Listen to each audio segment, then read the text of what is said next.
Okay, hopefully we're live. Hi, I'm Jo. I'm Debbie. And this is Country Cow Designs. And today we are doing a live sew along to make that cute purse, which is this bag and also this bag. So we will just kind of get prepped quickly. We're hoping to get the whole bag sewn up today, but it is all cut out and ready to go. So if you're joining us, you will need the pattern and you'll have a cutting chart which will tell you everything you need to cut out and all the pattern pieces. So hopefully you've got all of this cut out. For ours, we are using one of the fabric combos from our kits. So you picked this kit, didn't you?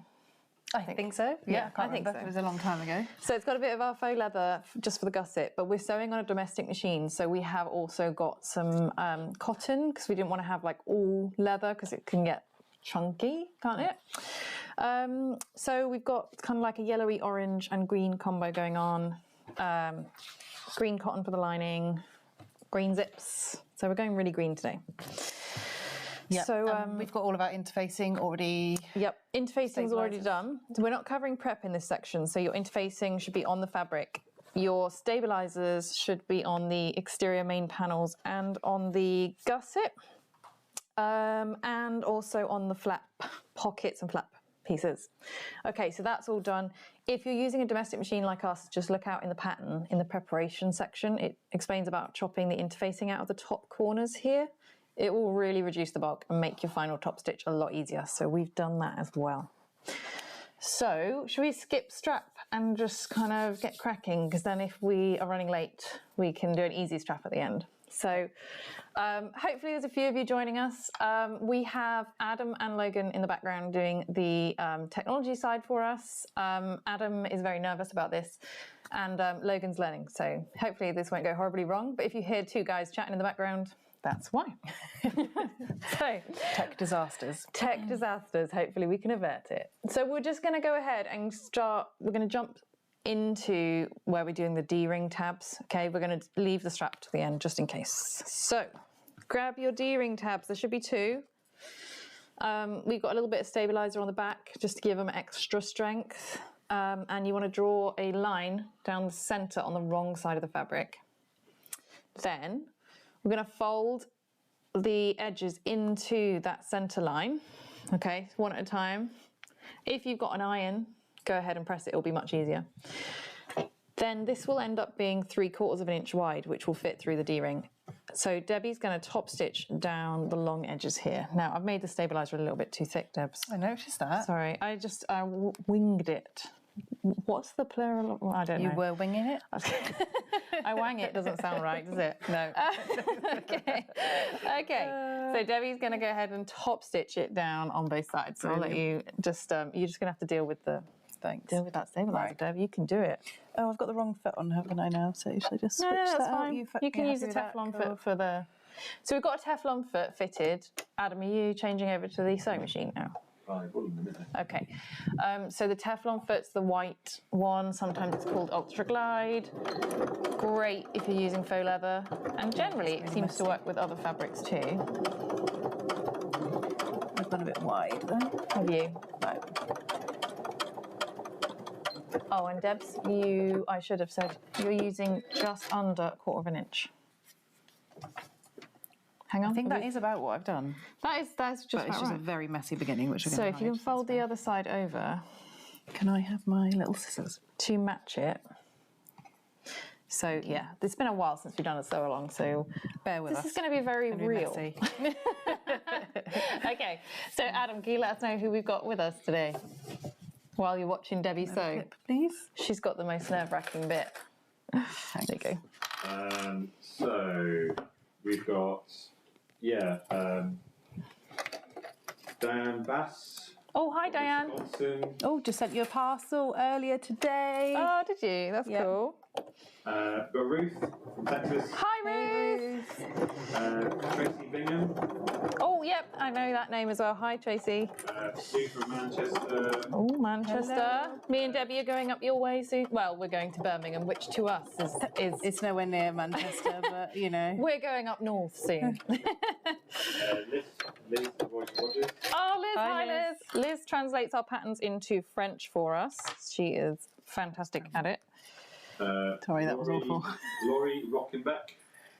She's Oh, waving from. Hello. I like recognise that name as well. There you go, Debs. I cut the stabiliser down so it's easy. By the way, Birmingham's the Midlands, not north, but it's north from here.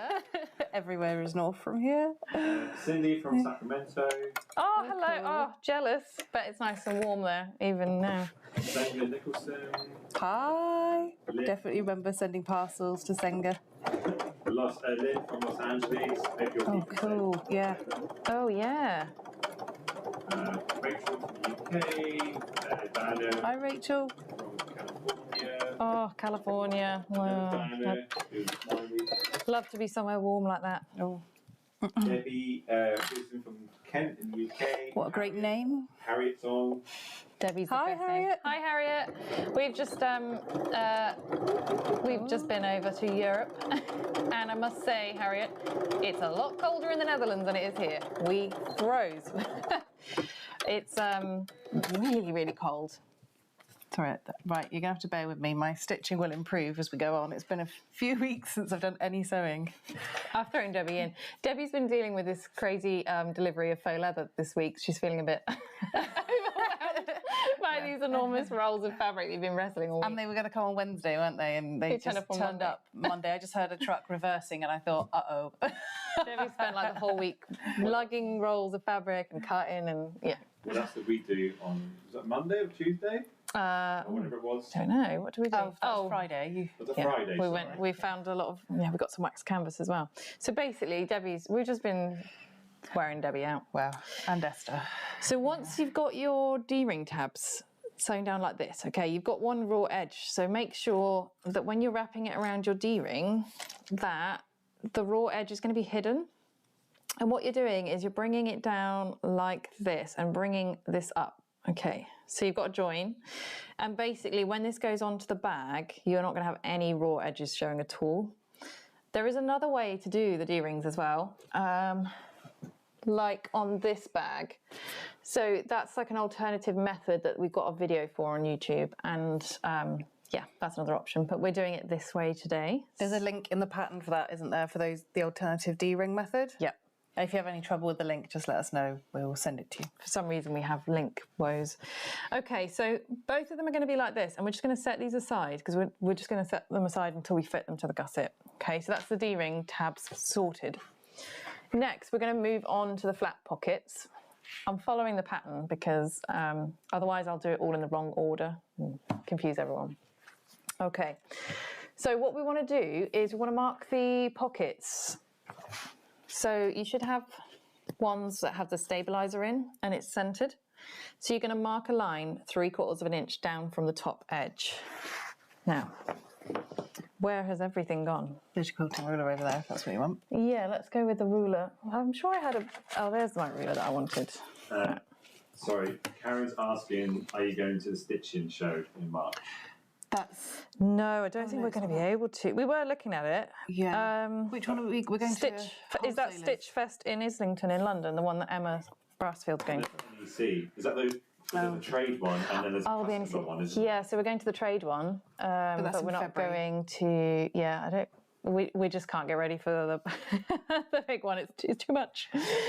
Okay, so on your pockets, you draw the line and then you fold down to the line, and you should basically be folding over the stabilizer. And if you've got cotton, you can press it so you get like a nice neat edge. And if you have faux leather, you can use double-sided tape. So Got the seam roller there as well. if you're using double-sided tape, make sure you are using a needle that is non-stick. So Microtex needles, super universal needles, those sorts of ones. So you fold it over down to the line like that. And we're going to do, I'm going to put a clip on as well. That's a bit big, isn't it? Okay.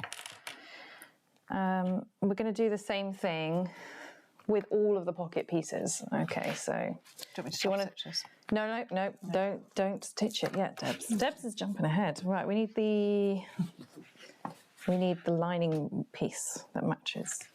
Here we go. Here's my lining. Okay. So we just need to mark all of these. So Debs, you can, if I mark it, you can fold it down do it. and stick it, yeah. Teamwork makes the dream work. Exactly. There you go. Thank you. Double-sided tape. So don't worry if you're sewing with us and you can't quite keep up. There's always like the full video tutorial that we've got for the pattern as well, so you can always go back. I know sometimes we don't want to like keep you guys all day, so sometimes we take a bit of time. We go a little bit faster than maybe you'd want to, especially if it was your first bag. Yeah. I'm just hoping this huge delivery truck outside isn't for us. We're going to send Logan out.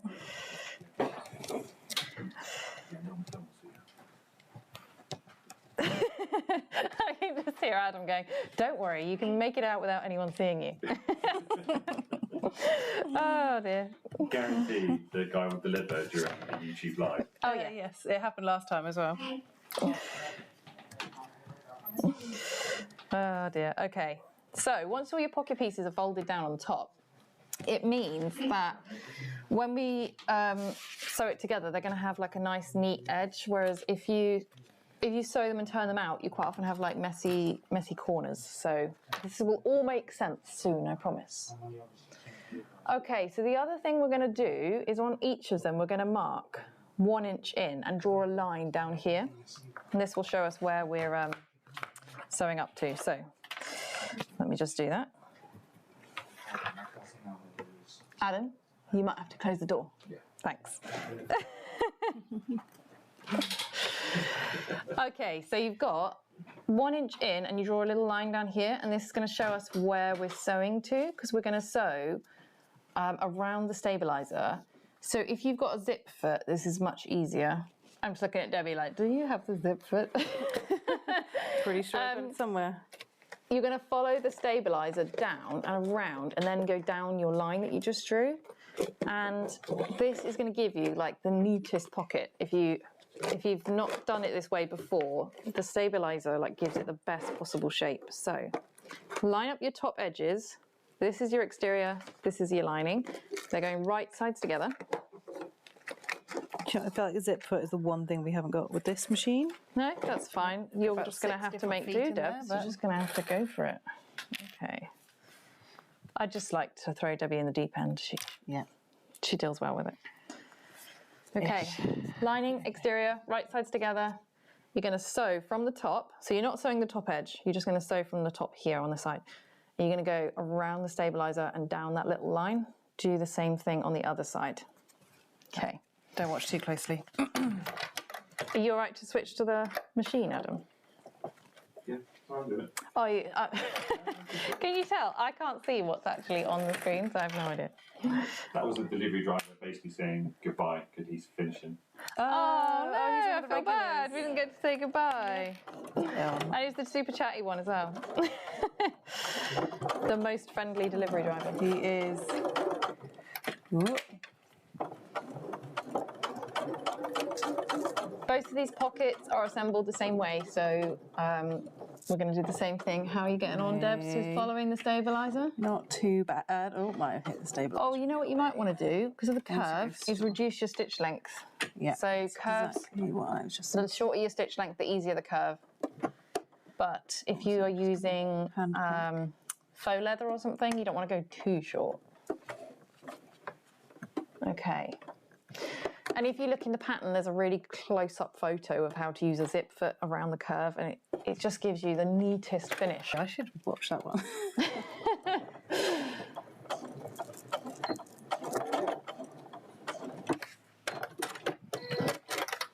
Right. How's it It's going, really Debs? not the neatest, but it will do. No, that's all right. I mean, this is the stitching on the inside. It's the top stitching where it needs to be neat. So, question. Am I going from the top again? Because you always say about then it doesn't make them wonky. No, that's okay with this. You can go from the bottom if you want. Yeah, Okay, that's good. when That's you're what I attaching a wanted. pocket to a panel. You want to sew both from top to bottom or from bottom to top. Otherwise your pocket goes wonky, but this is fine.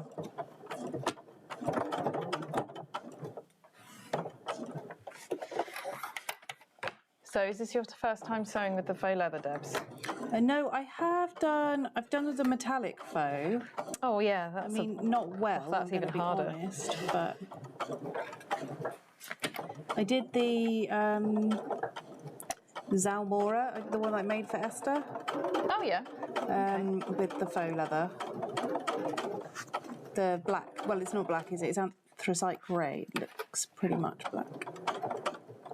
I think most people who have sewn with it will agree that the darker the colour, like a black fabric, is just a lot more forgiving generally. Yes, I like it when you match your thread perfectly. Yeah, matching thread does help a lot. Okay. Jay's asking, which sewing machine are you using for this? Janome M100 QDC. Yep. Yeah, so it's a domestic machine. Yeah. Not as easy to use as like the HD9. So I'll just show you this I quickly. love it though. I really like it. This is Debbie's sewn one. So now she's going to do the second one exactly the same. And while she's doing that, I'm going to cut little triangles into the curves so that it sits neater when we turn it out. But first of all, I do need my little inch lines. Oh, sorry, I haven't done the inch lines. Now, when you are doing a curve, if you use like pinking shears or anything like that to get the little triangles cut out of the curve, it makes the fabric sit neater when you turn it out. So pinking shears are easiest. For some reason, I don't have any here. They're all in the bag, actually. Oh, are they? Okay. Yeah. No, it's illegal. So as you trim out, are you looking at me, Adam, or Debbie? I'm at you still. Okay. Okay. I was going to be like, oh, this. As you trim out these like triangles, then when you turn it out, the fabric's going to sit really neat, and you're not going to get like the bulk, because otherwise it's going to like bulk up in the seam, and your curve won't look so neat. But a pair of pinking shears does this much quicker. Plus, you know, it's just a nice word, isn't it? Pinking shears. Okay, so the machine we're using is Debbie loves it. Debbie loves using a domestic, whereas I've got at home a Janome HD9, which is a straight stitch machine, and I love that. So. I'm not saying I don't like the HD9. I just think this is amazing for a little machine. Yeah, get on with it really well. Yeah, and because it's a domestic machine, it's got like zigzag stitches and everything. You can do clothes as well. I'm also going to just trim these top corners here. Again, I'm just reducing the bulk, so hopefully the pocket will be as neat as possible. And then when you turn it right side out, you kind of want to get into the curves. So what have we got here? This will work, screwdriver. You just want something that you can kind of poke the curve out with gently. Not something too pokey. A chopstick is great for this because it like pokes the corner out without pushing through the fabric. Because you want Heavy foot there. a neat curve here. Don't worry about this bit at all. This is going to be hidden. All of this is going to be hidden in the seam, so don't worry about that. You just want the curve to be neat and the sides. How's it going, Debbie? Right, cool. All good, I think. Yeah? Hopefully. Okay, I'm just pushing the curves out on this. Do we push this one out? No, not yet. I've got to just trim those corners out. Oh, yeah, of course. Okay. Teresa says, I'm already behind. Oh, yeah. Sorry, you will because there's two of us. Yeah. It's live, but you Oh, can there's pause- another delivery. You can pause the live though. It's chaos around here. It's okay. He's I going was next just door. thinking that. Okay, so your top still is just like taped down, so don't worry, that is how it's going to be. Okay, so you want it nice and neat. If you're using cotton, get your iron out, give it a good press, it will really make a difference. But we are using faux leather, so we're going to just clip this and then... Can we press it with the seam roller just like, will it work? Or Yeah, not? you Does could that- do. Yeah, you can do. Because what you need to do next, Deb, is top stitch this closed. Yeah. So the method we've used will give you like neater corners here. So that's what we're going for. But yeah, go ahead and top stitch that top edge, Okay, and I will. It's the back stitching I always hate doing. Use the seam roller if you like.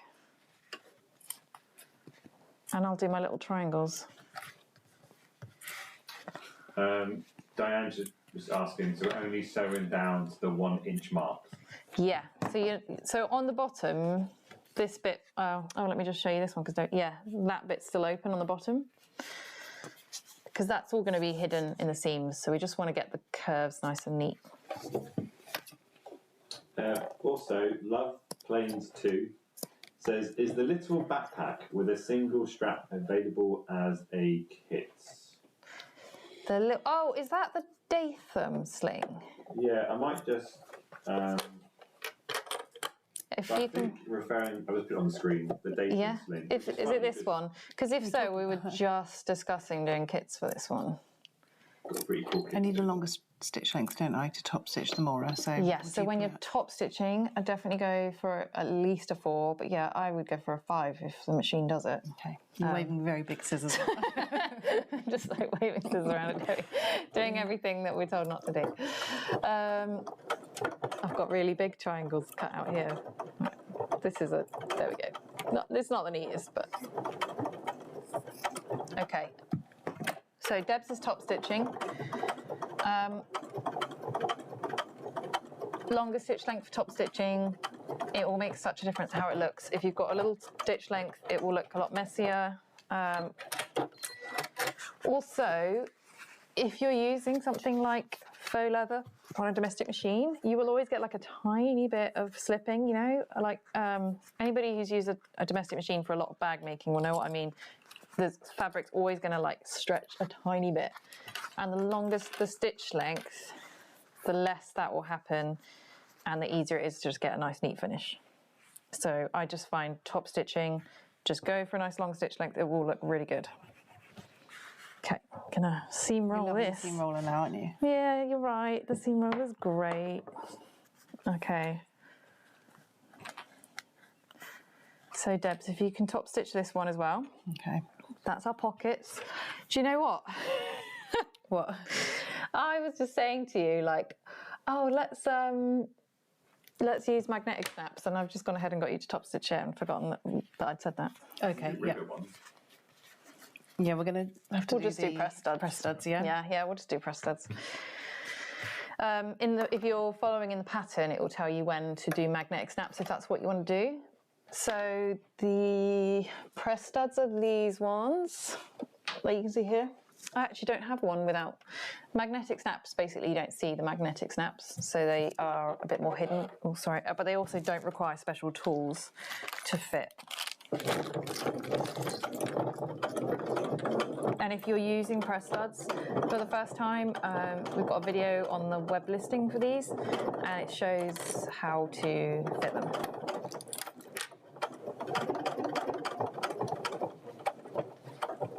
Right, where are we at? We're at the bit where we fit the press studs. So, once Debbie's finished top stitching, okay, we are going to go ahead and fit our press studs, and they're going to be 3/4 of an inch down from this top edge and centered. That's the most important bit, isn't it? Right, this ruler has got strange measurements on it. Yeah, I really don't get on with those ones. Do you not? I never really get on with quilting rulers. Right, that's where we're going. So when you're fitting a press stud, you just need to punch a hole through your mark. Oh, is that centered? Hang on, no, there we go. There's so many different tools for punching holes. This is Debbie's favourite. Yep. So we're going with that one. Okay, and then what we're going to do is fit the press stud. Now I have to remember which bit, not that bit. Is it the donut bit? I'm confused. The two males go together. There we go. And the donut and the other one go together. I was trying to remember which bit was going on this part of the pocket. I need those. Oh, Debs, what do you need for these? Yep, so we're just going to switch. Okay, so if you're fitting press studs, you need special tools. That's why if it is your first time, I would definitely recommend just using magnetic snaps, which are included in the kits that we gave out. The press studs, they do look cool. They look really cool. But they require you to have like a press to fit them. So, right, Debs, you can start with that one. This is how it's going to look. It's going to have the male part on the outside here, sticking out. If you have thin fabrics, you can add like a scrap piece of stabilizer, fabric, whatever you want, behind, like inside here. You can slip it up just to thicken it out and pad it out. But we're using faux leather, so this is a good thickness here. Right. I'm just making sure that I put the right bits in the right bits, that's all. Debbie's watching the video on how to fit the breast. Shh, don't give away Just my looked over your secrets. shoulder. Debbie. Double check. It gets confusing with the die sets. We were talking about this on the group the other day, weren't we? Yeah, that press studs are like, of all the hardware to fit, probably the most complicated. Am I doing the male parts first? You're doing the male part In first, that yeah. case, switch. Okay, so my second pocket, I'm going to do the same thing, mark the location and punch a hole. The video is really handy just to double check every time. Laurie's just said, are the press studs you sent with your kit compatible with the cam snap system? I'm not sure, because CamSnap are in the USA, I think, aren't they? And I've never actually used one of their presses. So I know it's all very similar.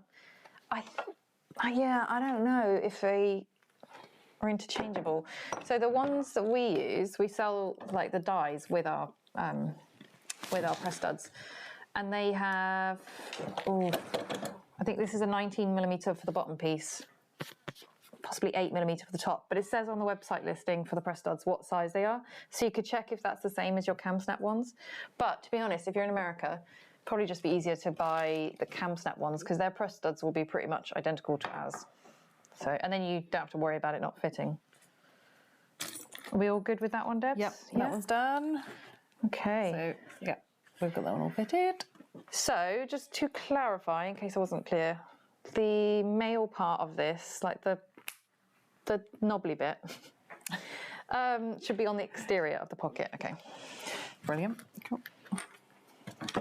So our dies fit the green machine, don't they? Yeah, which is the UK, like from the trimming shop in the UK, the most common one.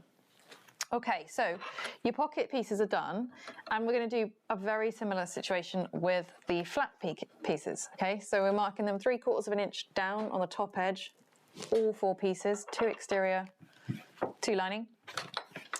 So fold that top edge down to the line.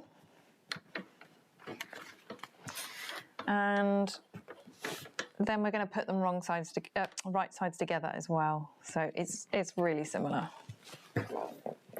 Oh, anyone who's got a green machine will know they weigh an absolute ton. Which is what you want. It's not easy to move around. That's what you want in a hand press, because our one at home's really light, and every time you go to press something, the whole press flips over.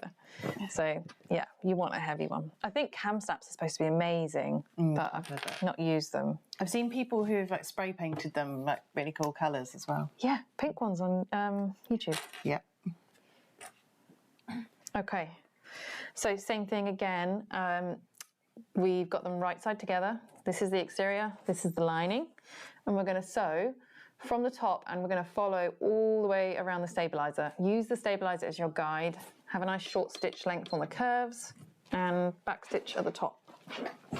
Always the back stitch. So yeah, you want to do it with the stabilizer on top so you can see what you're doing. Yeah, That's cool. I was just you're just processing. debating. Yeah.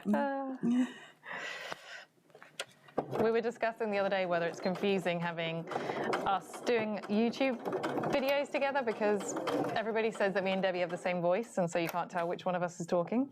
Yeah. Actually, a friend mentioned it the other day, didn't she? Yeah. She opened the door to you. Said, So I'm never really sure exactly the same. if people don't know which one of us is chatting, especially when you're on the sewing machine, like which one's saying what? A couple of people said they wish they had a twin who could sew with them. It's great having a twin that can sew with you. It's like a It's cool. permanent friend that you can't lose. Can't get rid of. They're always going to be there. I can see an audience in my peripherals outside. Because we've got so many windows in the shop, haven't we? You can see people outside watching as they go past. Did you have your stitch length on really long still a minute ago? No, not for the corner. I turned it down before I started. Oh, you know, good. there are some things I'm now remembering. I do still feel like a total beginner. Debbie's just been thrown into bag making by me. Sorry about that. I know, it's been a massive life change, hasn't it, over the last year or so? In a good way. Now that I work here, it's really good. So Debbie's going to sew the second flap the same way. So there you go. So it's all the way around, and you're leaving the top edge open because that's how we turn it out. And again, if you've got pinking shears, go ahead and use them to trim the seam allowance on these curves. But I'm going to just do triangles. And I know this feels really faffy, but it does actually make more of a difference than you think. So Keziah of Saya Swag, she's got a sister that she sews with as well, hasn't she? She has, yeah. And you know who has an identical twin as well? Is Lynn's Handmade. Oh yeah, that's right. Yeah. So there's a few of us apparently with, sewing sisters. Yeah. We've actually got 2 other sisters as well. So I mean, if we could get them involved, we'd have a lot There'd of be too sewing many of us. sisters. Yeah. Are we on face camera or sewing? Okay. All right. Okay, so you're going to turn your flap out. Adam's looking at me like, oh, Joe. I've got you. Again, get yourself a chopstick or something to push it out. I'm going to use this little screwdriver and try not to poke it through the fabric. There is a... Have you got a turning tool? Oh, damn. Bamboo I didn't realise you had stick this. thing. Thank you. I like got all these. the tools out earlier. Because they're like a bit bigger, so you don't like accidentally shove a hole through your fabric, which I've done before when I had like a really pokey, I think I might have been using a pen or something. It was too pokey. So just shove your seams out. It's not going too badly so far. No, is it going okay, Debs? Okay. Give it a roll with your seam roller if you've got one. Oh, that's nice. Adam's got like this really heavy duty one. It's lovely. Right. Okay. Let's get some clips on this. So the next thing you need to do is top stitch this lovely curve. You're not doing the top, just the curved area. And you want it to be... No pressure. Yeah, nice and neat. So because it's top stitching, you kind of want a longer stitch length, but because it's a curve, the longer the stitch length, the harder it is. So just try and go with like a 4 and see how you go on. Okay. And you need to back stitch at the beginning and end. I know that's the worst part. Just doing this bit because we're going to do this in a minute. So don't do the top yet. Don't look too closely.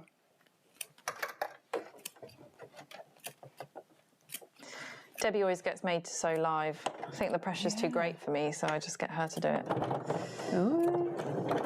Oh, when it gets... That's why I always start a little bit further forward, because it always gets a bit stuck right at the beginning. You need your hump jumper, Debs. Hump jumper to the rescue. Put him behind, and then it won't do that. Diane's asking about taking a break so they can catch up. Oh, yeah, okay, that's fine. Yeah, we can do that. You can pause the live though. Can you? Oh, well. Just pause it for a few minutes if you need to. That's okay, you can just listen to us yabbering on if you like. And Cindy says, are you letting your hair grow back? Oh, well, it's just this situation where I really don't like having my hair cut, like really don't. I feel a bit better now because my nephew also hates having his hair cut, so it's not just me. So I went recently and I loved my haircut, but it took 2 hours because the hairdresser was doing like somebody else's hair at the same time, colouring it and answering the phone, and now I'm too scared to go back. Yeah, basically. And I don't want to grow it out. I want to have it. I loved the way she cut it. It was perfect length. It was just really, really nice. Didn't get in the microphone, It was great. But I don't want to go back for a 2-hour haircut. So, yeah, it's just going to end up growing long, isn't it? Adam's sister did point out that we need to do like a reel about Joe's haircuts throughout the year, because like your hair just constantly changes. Depending what videos you look at for which patterns, over 5 years or so, it's just completely changed. I really, really don't like getting my hair cut. So then when I finally go and get it done, I get it really short. So then I can kind of go a year without getting it done again, I suppose. Oh, that was a bit of a wonky corner. You said a ginger hair dye, didn't you? Yeah, That's cool. yeah, I like being a redhead, but do you know, everybody's friendly to you when you're a redhead. It's weird. So I really liked that, but yeah, it meant going to the hairdresser every 8 weeks. Not for me. Oh, how are you getting on there, Debs? It sounds like it's getting thick. It's okay, but my corner, that second corner wasn't so good. As long as you don't look too close, it's fine. Okay, here's another one. Look, even Second time perfect, maybe? it's looking neat underneath as well. Oh, yay. So quite often, you know, when I'm changing between fabrics, I end up with loose threads. You know, if you've got loose threads underneath, it's a problem on top, and if you've got loose threads on top, it's a problem underneath. It's to do with your tension. So Okay, I feel like I don't have enough hands to hold my foot up and get my hump jumper underneath. A little minute. Do you know what I mean? I don't know how I did this last time. oh, Debs, are you struggling with your hump jumper? There we go. Okay. The most useful tool you'll ever have. If you don't have a hump jumper and you're just making bags on a domestic machine, well, you're crazy because you need one. Ooh. Oh, it's getting a little bit thick with the faux leather. I might actually just slow it down a little bit. Here's a question, Debs. When did you last change your needle? Oh, last time it broke. Oh, Debbie. Oh. There was one bag when I got through a few needles. You have to change it every project, every bag you start. Yeah, I forgot you said that. Yeah. Okay, right. Just going to hand crank around this bend. That is the thing with a domestic machine. We've got somewhere a blog post or a video about sewing on a domestic machine, like loads of tips. I can't actually remember because it's so long ago, but I know it's linked in the pattern in the like useful videos section on page 3, I think it is. So if you are sewing on a domestic machine, there's like tips on how to make it easier for yourself. Debbie's only ever used a domestic, so it's fine. Well, what did we do last time? We did a Sewalong I did on the HD9. Did you? I don't remember that. Yeah, you brought it in here. Well, we did a few weeks, didn't we? And we did some weeks on this one and then some weeks on that. We kept changing machines, which was really fun. Oh, Deb. Okay. So what we could do is change the needle, and that will give us a second for. We're going to give you a minute to catch up. Yeah. If I can find some, I think they might be in the top drawer on that side. Oh, sorry. Right. Okay. Let me just have a look. So much stuff in those this. new super black universal things. Do you want to use it? Oh, have we got a pack or? Oh no, it's okay. This one's already open, so we'll use this pack. Yeah. Brilliant. Have you got the screwdriver? This one? No, that's not the one. Well, it's got the wrong tip on it. Do you know what? I think I can just do it. No, Deb, Right, I can just do it by hand. Okay, that's fine. So, if you haven't changed your needle, this is your reminder to change your needle. I do put a new needle in for every project, and I think it makes a big difference, especially if you're on a domestic machine. Again, you know, a sharp needle is going to make a much crisper cut, and it's going to make it easier on your machine. Whereas if you've got a blunt needle, your machine has to work harder and harder to punch through the fabric.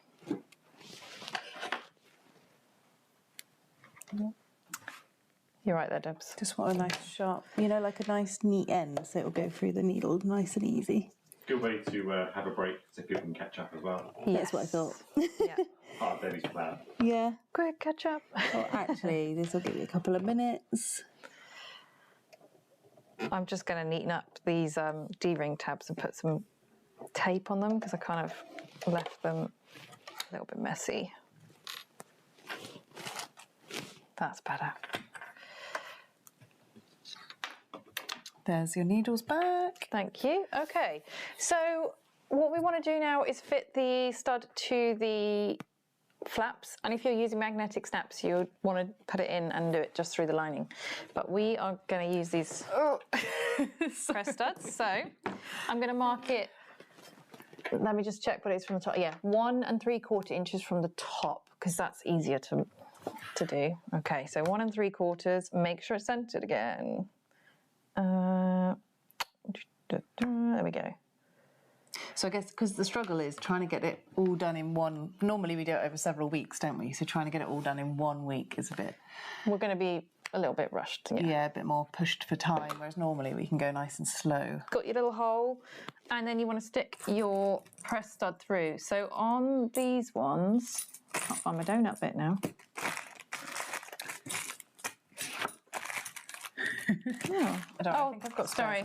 I got it. Yeah, it's stuck to something. No, it's stuck You'll to have a donut piece. It really does look like a donut, and a big rivet piece. And the big rivet piece goes on the exterior fabric. The donut goes on the lining. like that. And go ahead and press that on the hand press. Oh no, dear, it's just fallen off. Sorry, Joe. Oh, Get it snug. okay. I'm marking this on the wrong side. Oh my goodness, donut, stop trying to run away. Okay. Debbie's giving it all her all. Yeah, you've got to stand up to give it a bit of, like, you know, body weight. Okay, there's that one. That is quite nice, I've got to admit. This Quite tool from the satisfying, trimming isn't it? shop, it's just like a hand press really. You replace the dies and you can set stuff with it and do all sorts. It's actually quite nice. I think that's the perfect tool for the no-sew leather patterns that we do. I was thinking that because you can get it right in the bag. Yeah, I need to make one with that. I think. Whereas sometimes when you're trying to get this hand press in the bag, it's really hard. I've just remembered that you I go. was going to put this on the bottom to stop it from marking the...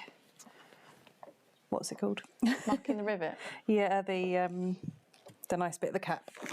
Okay, so we are ready to fit the pockets. Now this main panel takes ages, and then don't worry, the bag kind of starts moving along quite quick after this. So grab one of your exterior main panels, grab a fabric pen, an erasable fabric pen. Or actually, if you want to not use a fabric pen, that's fine. We can use the ruler. And we are measuring 1 1/4 inches in. So 1 1/4 in from here is where you want your pockets, and you want them lined up on the bottom edge. So I will use the ruler to place it 1 1/4. Almost went 1 3/4 then.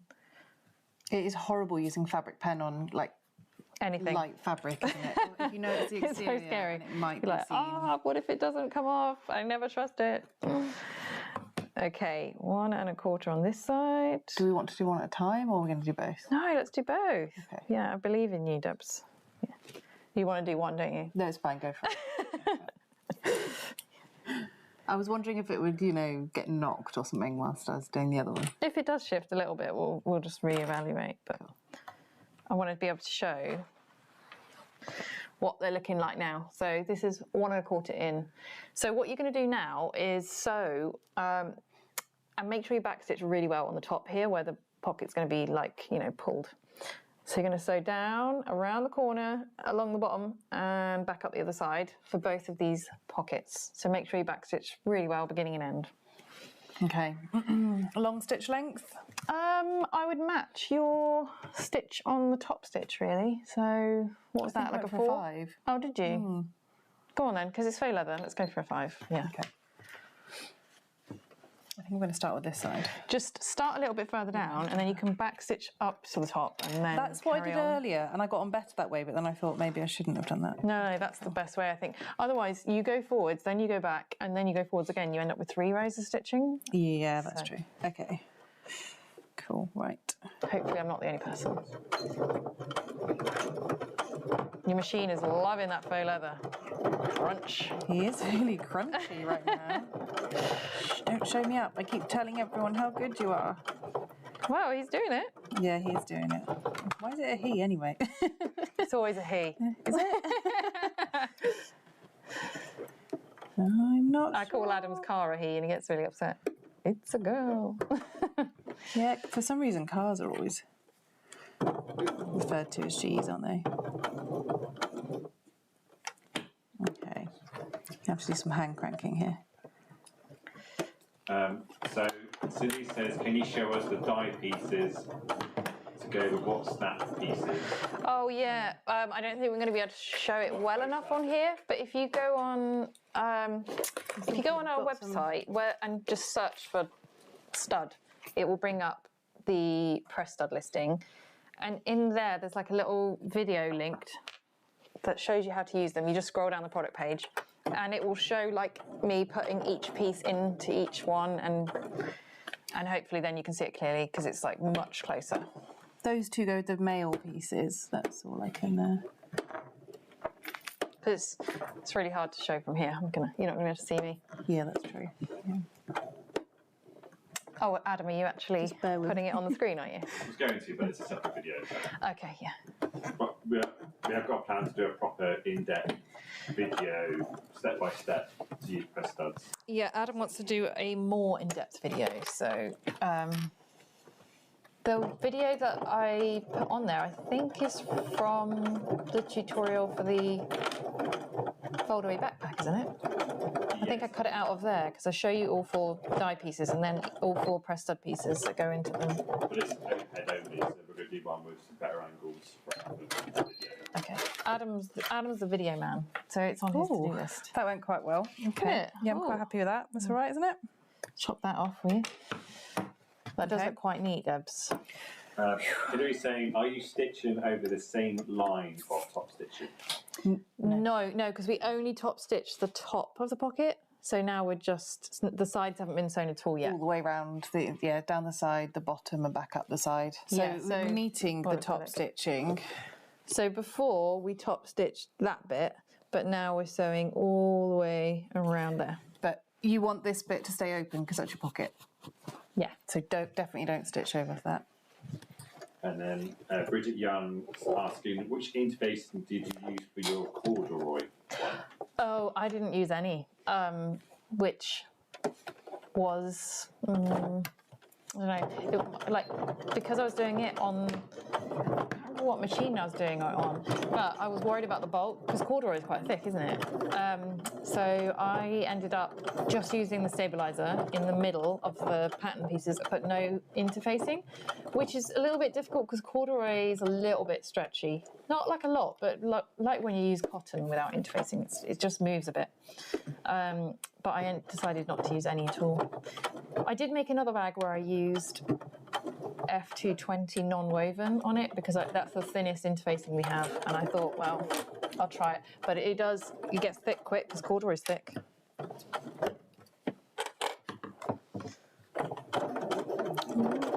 You getting on all right there, Debs? Do a bit of hand cranking. I was getting a bit cocky, sorry. Yeah.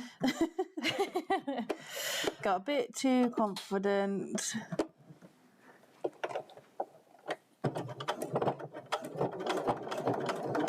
This machine is a lot better than I thought. Right, it's a good little machine, I must say. You were right. Yeah. I think we had a few disasters with it last time, and I'm not really sure why, just things kept going wrong. But I think it was enough to make me think, oh my goodness, I don't want to use this machine. I also think it depends how you feel on the day, if you're being a bit of a klutz or something. What are you saying, Debs? If you haven't, I mean me, if I was, if you're having one of those days, we all have them. So on your flaps, the top's still open, so that's fine because what we're going to do now is top stitch it twice to fix it in place. So you don't really want any stitching on there yet. So you clip it on. Oh, that's a good pop. It is a nice pop. That is what I love about press studs. So satisfying. Okay, and then you just want to make sure that they're not wonky. So make sure they're straight. It should be about 1 7/8 of an inch from the top. But to be honest, it doesn't really matter so long as they're both straight. So that's the key. So Debs, do you want me to put a little bit double-sided tape behind so it doesn't move? Yeah? Okay. Please. I like that idea. Just a teeny bit. No, that's too... I'm going to have to put it on... No.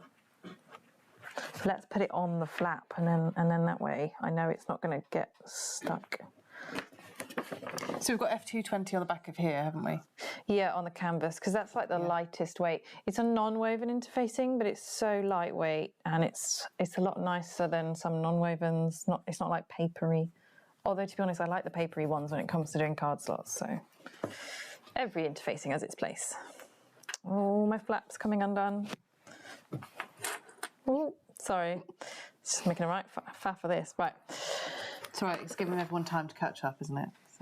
I'm just going to use a little bit of double-sided tape on the back so that it won't move when Debbie's sewing it. You won't end up with a wonky pocket.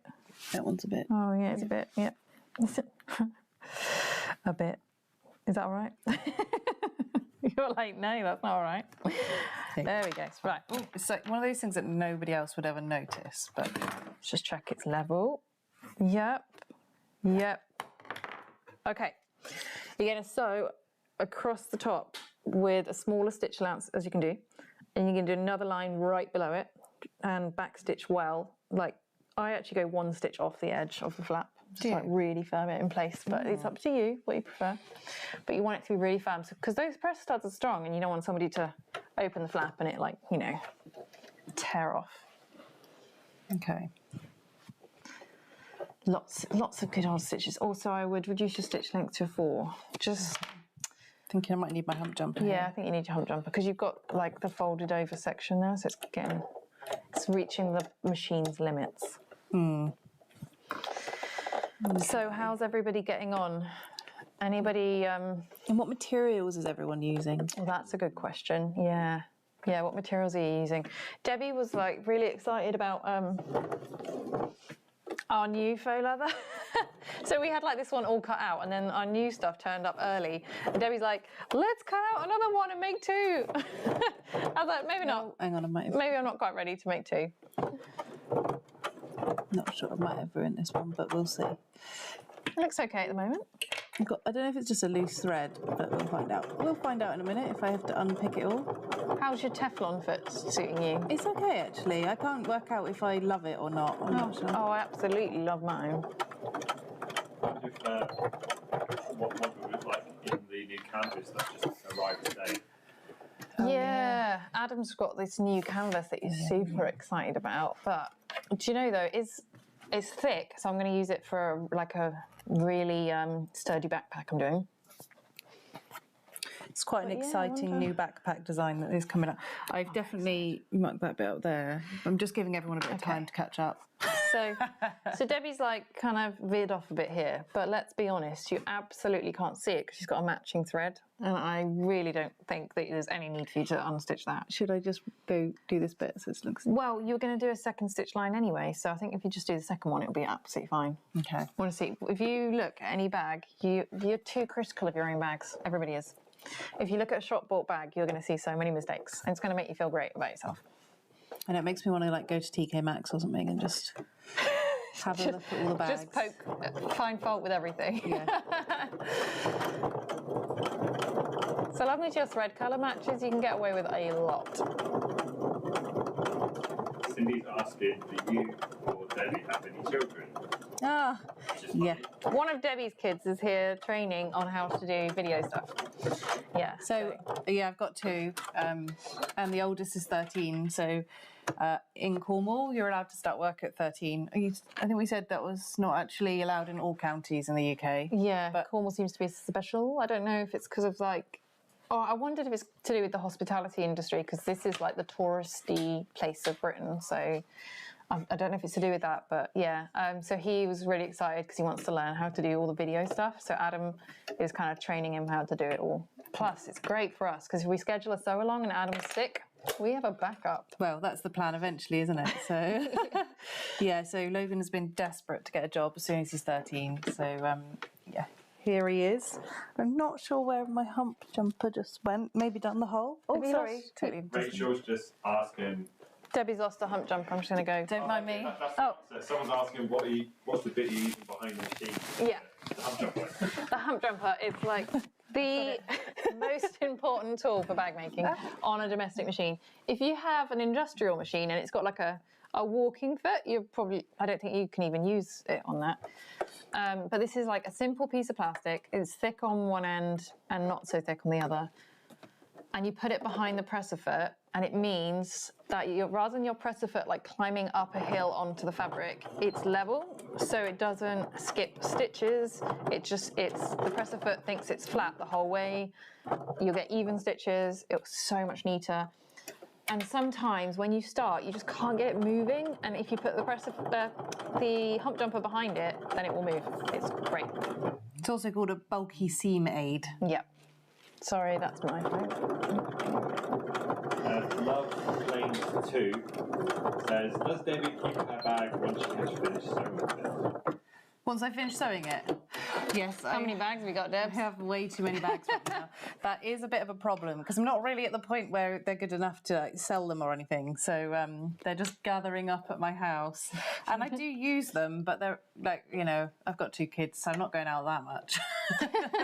Like we're going out, we go out with the dog and stuff, but not like we go down the beach, but not going out very often. So they don't get many outings. Yeah, I've Sadly. got a lot of bags. I mean, I've got tons of bags. So I like keep every prototype. Like I always keep the first prototype. Adam thinks it's hilarious because he's like, you make these really nice finished bags, and you always keep like the crummy first one that you did that had loads of mistakes. I'm like, I don't know why. I just love my prototypes. So let's keep that one. Lily Hardman, so she's trying to catch up, but she fitted the magnetic clasp and now is trying top stitch around it. Oh, So yeah. zipper foot for that, is it? Yeah, zipper foot. Or a hump Yeah. jumper. Oh yeah. Yeah, the hump jumper could work because it could lift up your presser foot on the other side, but then you've got to be careful not to scratch it, so you want to cover it. Zipper foot's easier. Yeah. So you can. Somebody posted something on the group with a grommet the other day, and they'd done the same thing. Yeah, and it's So yeah, zipper foot means you can get around it. much easier then. Or some machines you can move the needle. This one you can, can't you? You can move it right up to the side. Yes, That's even why it easier. doesn't have a zipper foot. I've just remembered. Yeah. And I can't even remember how to do it, but we worked it out last time, and it moves the needle right to the side. Yeah, because my Vanina does that. The needle moves right to the edge, and then it's so much easier for getting around things like that. Okay. Look at our panel, it's all coming together. Andy's using wax canvas. Oh, cool, we yes. loving wax canvas right now. We just got like a big load of wax canvas delivered, and we're... Yeah, so if you're wondering why it's been like a hard week, it's because we had like however many meters of wax canvas turn up that needed cutting, then all the Mora, and then all the bits that Joe and Adam had bought whilst they were away. So it's been non-stop. Me and Esther have just been lifting and cutting. So much fabric. That's really good, that's what I I'm mean. sure this one... No, I like it. Don't look too close. Looks great. I'm actually really... Sorry. I've actually got what's happened. Somebody's actually phoned on that phone and it's answered. It's still working. Okay, cool. Answered. Yeah, it's answered. Yeah. It's our poor contracting guy. He's just listening to me. And No, I think it's actually Mum, so I'll just check she's okay. Okay, so that's our front panel done. You can actually make this bag without doing these pockets at all, and it's a lot quicker to make. But it just kind of looks really cool. But I did a quilted one that didn't have the pockets, and that looked, I was quite happy with that one. Have you got that? Oh, it's down there, isn't it? Yeah, it's really nice. Okay, so we're going to fit the D-rings. So you're going to need your exterior gusset. Deb, do you have the other one that I did that has the alternative? It is in that pocket pouch. Oh my goodness, so many, so many phones going off. Okay, no, never mind. There is the alternative method that we talked about earlier, but we're going to do the standard method on this. So what we're going to do first of all is measure 1.5 inches down and centered, and just going to like mark a little line. Make sure you mark the center. So erasable fabric pen. Key Got here. that project pouch here somewhere. It's over there. Oh, okay. Okay, Can't get that. there we go. Then what you're going to do is grab, here it is, one of your D-ring tabs, and you're going to place it so that the raw edge is going to be on the gusset, okay? So it's not going to be visible because you don't want anybody to see that. We're all about the double-sided tape here today. Oh, I love double-sided tape. It's the best. It just means there's less risk of it going wrong as well, isn't there? Okay, and you're going to place it so the top here is on the line you marked and that it's centered. This is, in my opinion, the hardest part. I don't know why, but I just find it really... I think these D-rings are always really hard on any bag, which is why I did the alternative method, which I feel like is more enjoyable to do, but this is like the more common way, so, you know. And this is probably quicker, isn't it? I don't know. I'd say they're even. Okay. So what we're going to do is draw a box and then try and do an X through it as well. This is where you're going to wish you had matching thread, but you don't want to rethread your machine, I suppose. I know, I have actually got the most amazing matching thread, but... So we're doing a box. You're going to get as close as you can to the D-ring. This is where the hump jumper comes in handy because you can balance your presser foot alongside the D-ring. So go for it, Debs. Have fun with that. Thank you. Do you want me to get the alternative one and show you what it looks like? Yeah. You said it's in the project pouch. Ooh. Yes. Right. I feel like I'm on Art Attack Here's one I made earlier. Oh, I used to love that program when we were kids. Was that Blue Peter as well? Did they used to do that? Yeah, I think they did. That was probably a very British thing, yeah. I don't think it was American. They always used to be like, this is what you're going to do, and here's the one I made earlier, and they'd always have like this perfect one that they pull out. This is the alternative D-ring method. So you kind of like cut in and the D-ring goes behind. So there are patterns where they do this, but they don't cover it, but I like this like feature strip that covers where you cut in. I think it's more secure, and I just think it looks cool. So yeah, that's the alternative method. I want my hump jumper this side, don't I, for coming back down off the D-ring, yeah? Yes, that's right. Yeah. I don't... So then you're nice and even. You could probably just want to hand crank this whole thing, to be I was honest. just wondering that. Yeah, I just, when I'm doing D-ring tabs, I just hand crank everything. So we've got a wax canvas one being made. My first prototype was the yellow one that's behind me. It's got so many mistakes. The gusset was way too big, that sort of thing. And that one's wax canvas from a yellow wax canvas that I have from forever ago, and I absolutely love. And no matter what I do, I can't seem to find a manufacturer who makes it in yellow. So I'm gutted because I really love this one. People keep asking me if my bag is leather, because that's what wax canvas kind of looks like. That one, I went a bit too far. Right, now it's when you're trying to get the angle, isn't it, of the... Of the X? Yeah. Oh, don't worry if it's not. Like, What I'm going to do first is just go back go on. with the little stitch to where I went too far. Okay, cool. are we overhead on Debbie right now? Yeah. Brilliant. So This is such a difficult thing to sew with a camera hanging over your head. Zoomed in, so don't worry. brilliant. And then you want to go back across the top of the D-ring if you can, because that just really reinforces it. Okay, cool. I'm so close to this D-ring. So, because this is very live, we've all been getting missed calls from my mum. Is she okay? Our Mac guy turned up. Of course he did. Brilliant timing. Brilliant. You can wait so long for, like, you know, people to turn up, and then they always turn up when you're not there. When you're live on YouTube. Can't be the only people. Do you think this happens to Mr. Beast? We're not in the same. Just joking. Just kidding. Guys on Amazon Prime. Nancy's asking, will the cork fabric be available soon?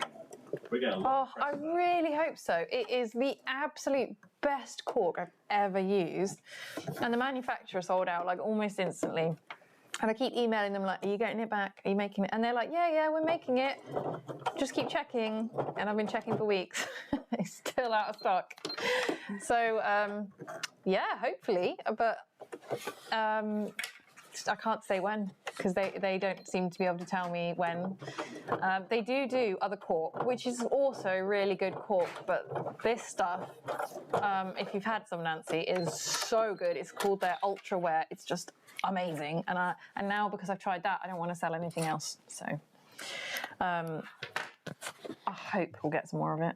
Don't look at the back. Are you 'cause the proud? back's not perfect. Oh, that looks really good, Debs. But it's okay. Yeah, it's not too bad. If you're fitting rivets, you could fit one now, or you could wait and do it at the very end so it goes through the whole bag. If you put it through the whole bag, it's even more like indestructible. Should we do zoomed in? I've got a friend who Hold it up, Joe. what?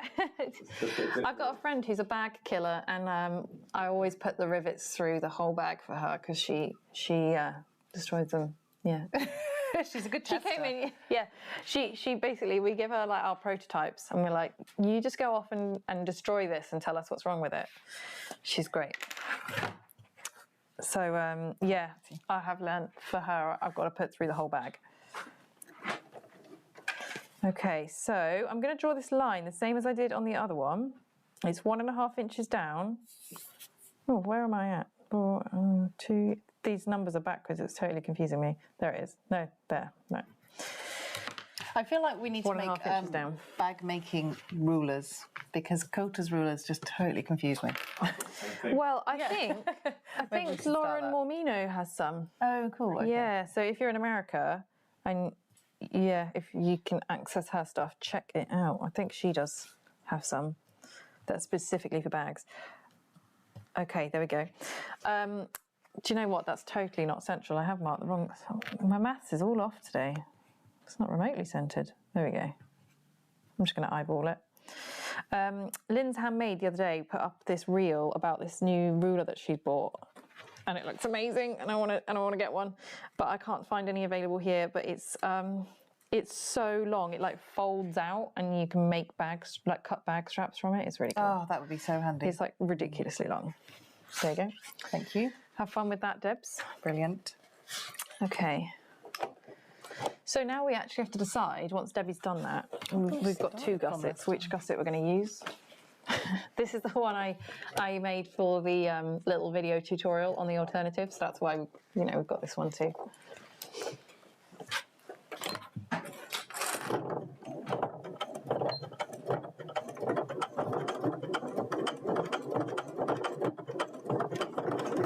Really pulls. Yeah, that's where you need the hump jumper behind you. Yeah, you definitely need it for there. And then for propping up the side of the foot there. Yeah, you can like stick it in the side. I did earlier. I'm actually quite getting on with this hump jumper right now. Oh yeah, I love my hump jumper. It's the cheapest tool that has like the most worth. So. Right, has everybody managed to get there? I'm giving you all time to catch up. Main by going panel. really slowly. Sorry, I'm really slow. If you are behind, don't worry. You can always kind of skip little bits and catch up later and follow the video tutorial, so it's not the end of the world, don't worry. This video will be on YouTube later, won't it, as well? Don't rush. Sit back. Don't let us rush you. Yeah. I'm actually really happy with this. I was questioning the combination and now I'm loving it. No, it looks really good actually. I really like it. I mean, I'm most excited about the thread I bought to match, which then arrived too late anyway, didn't it? For the kits. Yes. No, that's just done the same thing again. It's good. Okay. Got it? That's going to be messy. Right. I'm sorry, that one's going to be messy. So I know a lot of people like to just use rivets on their D-ring tabs, but I'm a big fan of sewing and rivets just to give it absolute maximum enforcement. I don't know if it's just the people in my life, but the bags I make get a lot of wear. That's a polite way of putting it, isn't it? Ooh. Harriet is ahead of us. Oh, I'm not Go surprised. Harriet! Yeah, I'm not surprised. Yeah. Harriet is a pro. Gusset is going on the front right now. Ooh, okay, yeah, you're ahead of us. Have you put bag feet on though, Harriet? Because we haven't done that yet. That's going to take us a little bit of time. Are we doing bag feet? Do you want bag feet? I think so. You tell me. You don't sound sure. Oh yeah, she's doing back feet. Oh my goodness. Okay. All right. I feel like we're lagging behind.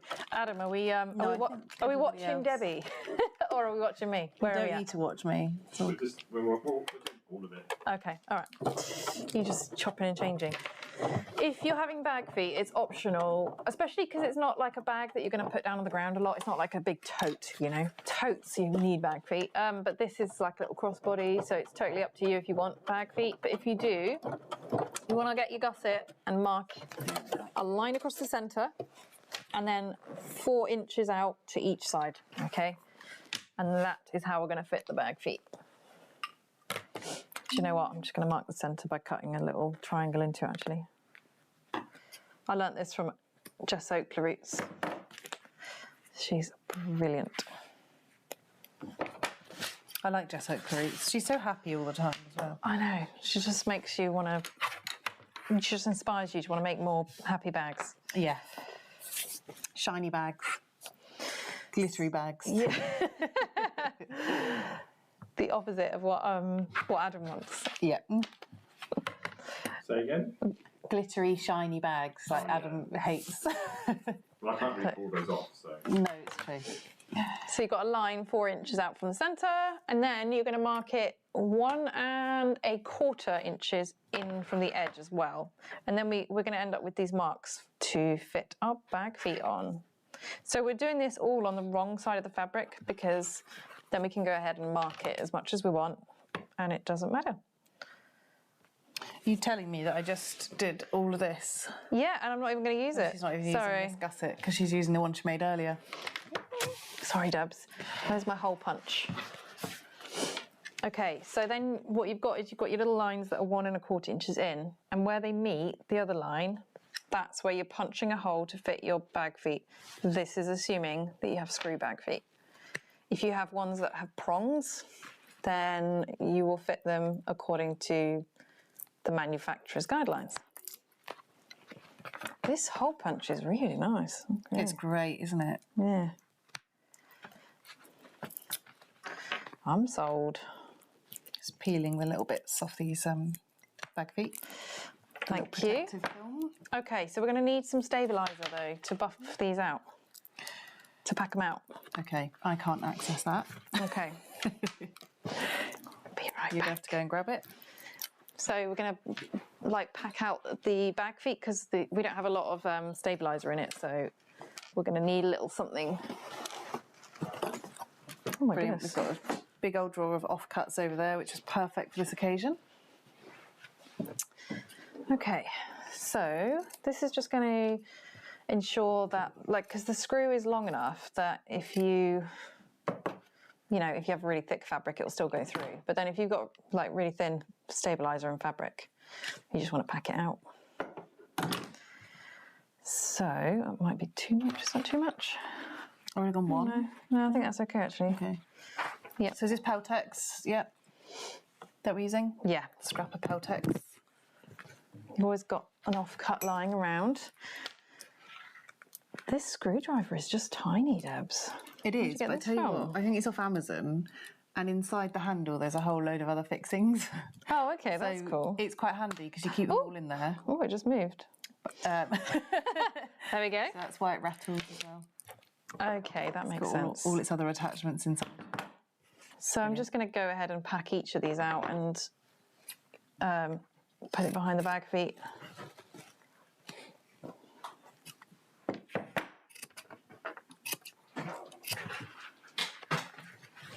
See, can you tell I do all my sewing at home?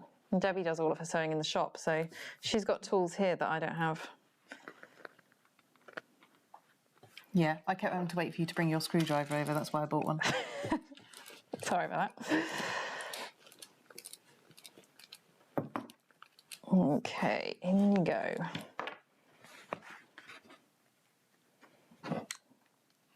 I like these bag feet. I don't like the prong ones. I feel like they eventually are going to, I don't know if they actually will, but I feel like, sorry about that, they're going to poke through the fabric in the end. Do you know what? I've lost the other screw as well. Thanks. You're just throwing screws around. Do you know where the fourth one is?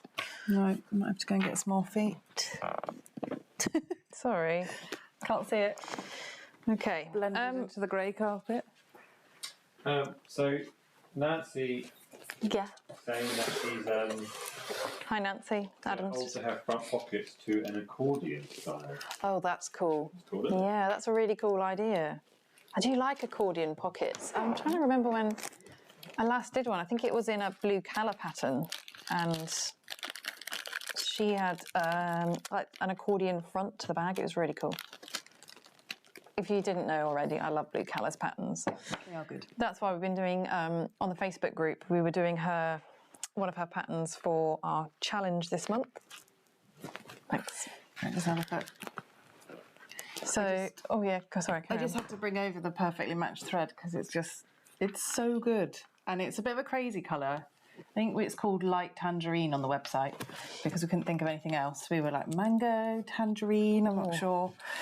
Yeah. But it just matches so perfectly, which is weird because I would have said this fabric was yellow and I would have said this is orange, but together they match. So, I don't know.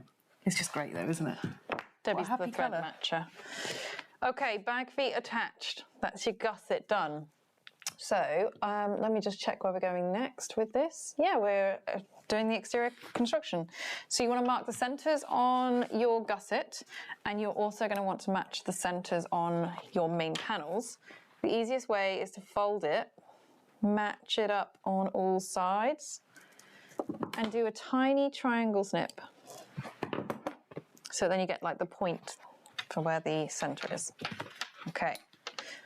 So we are going to clip this on. And you've already drawn your line on the gusset, haven't you? Yeah. Line, so. We're going to clip it on the bottom first, attach the bottom of the gusset to the bottom of the panel, and then we'll deal with the sides. Now, I love a really, really tight gusset. My pattern testers do not, and so we always end up like, saying we'll just agree to disagree. So if you like a super tight gusset like I do, you can attach these top corners like a 1/4 of an inch or an 1/8 of an inch higher, or you can just chop like an 1/8 of an inch off the top of your gusset piece. That's probably a simpler way to do it. It's totally how you prefer it. I really like a tight gusset. I don't like the possibility of it wrinkling. But basically, the last thing you want to do is this corner. And then what you want to do is snip into the gusset just a tiny bit, like 1/4 of an inch. Little snips around it. Mine are about 1/2 inch apart.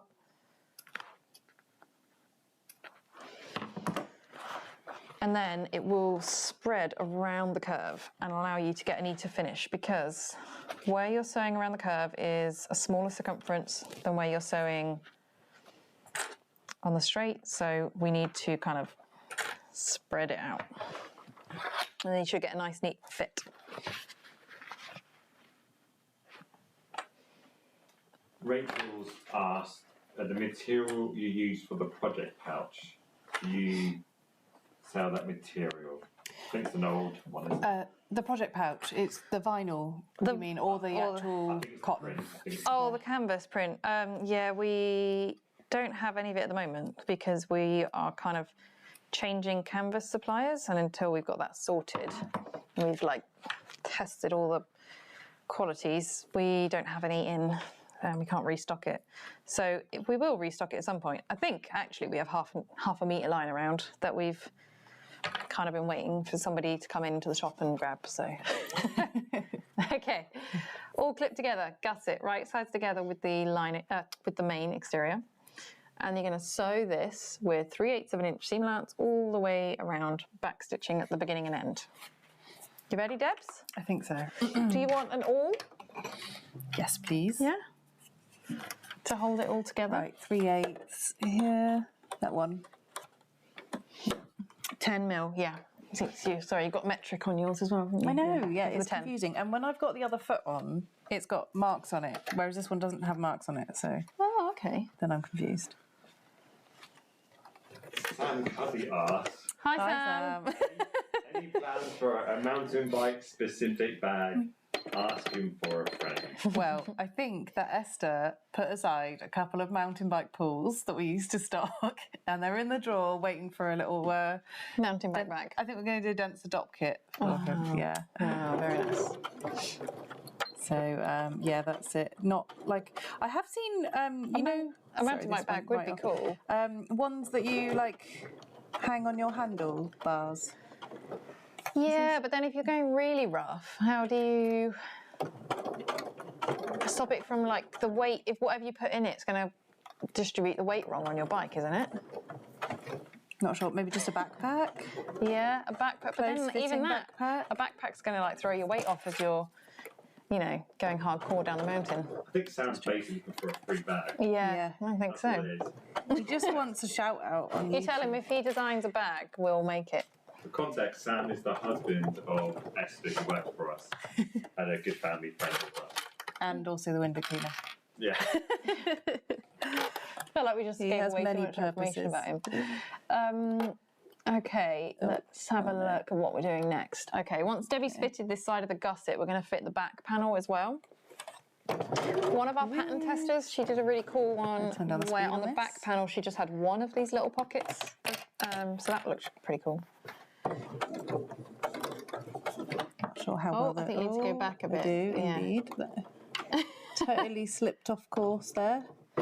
I do like, though, that you can, with these ones, you can just keep going back over, can't you? And the thing is, if you get all the way to the end and you're like, oh, that was rough, you can just do it again and get the seam allowance right the second time. Are you okay? Yes, I think I'm trying to figure out if my thread has gone. So, hang on. Oh yeah, your thread's gone. Yeah. Yeah, I thought it had. Okay, hang on. It's shredding itself, and yeah, you're gonna have to start again. Oh, use the massive scissors. Sorry, going at you with scissors. Exactly, yeah. Oh dear. This is what it's like working with your twin sister. What? That she comes at you with large scissors? I don't know about that. One thing you can do if you find it awkward sewing a gusset on, because sometimes it is awkward. Let's be honest. You can do just like a big long based stitch. So you can use the longest stitch length and use like an 1/8 of an inch seam allowance. Sew it on, and then when you do your actual seam, it's easier because like when you've got the clips in the way and everything's moving, it's all a bit awkward. So sometimes when I'm doing a difficult one, I'll just like baste around the whole thing because it's easier with the small seam allowance, and then I'll go back and do the actual seam. You can hear it as you get onto the pocket, Deb. You know? I do struggle with this machine, just getting the speed right. That's probably my biggest struggle. You know you can slow it down up here. Oh yeah, but then it's so slow. And then you go to speed it up and it's like, there's no pleasing Debbie. No, it's so hard to get it right. So the nice idea of just basting it with 1/8 and then going back Yes, over yeah, to 3/8. Yeah, so much easier. Or if for really difficult ones, well, like when I was doing the two-face backpack, I hand based it even because I know a lot of people like to staple, but I struggle to get the stapler through sometimes, and also I just panic about hitting the staples as I'm sewing, so I like to just do like a few messy hand stitches. You just need the right needle and it goes right through. Right, so I'm not definite if I might have just got this a bit skew-if, but I'm guessing we're going to find out in a minute. Don't worry, Just being Debs. considerate, giving everyone time to catch up.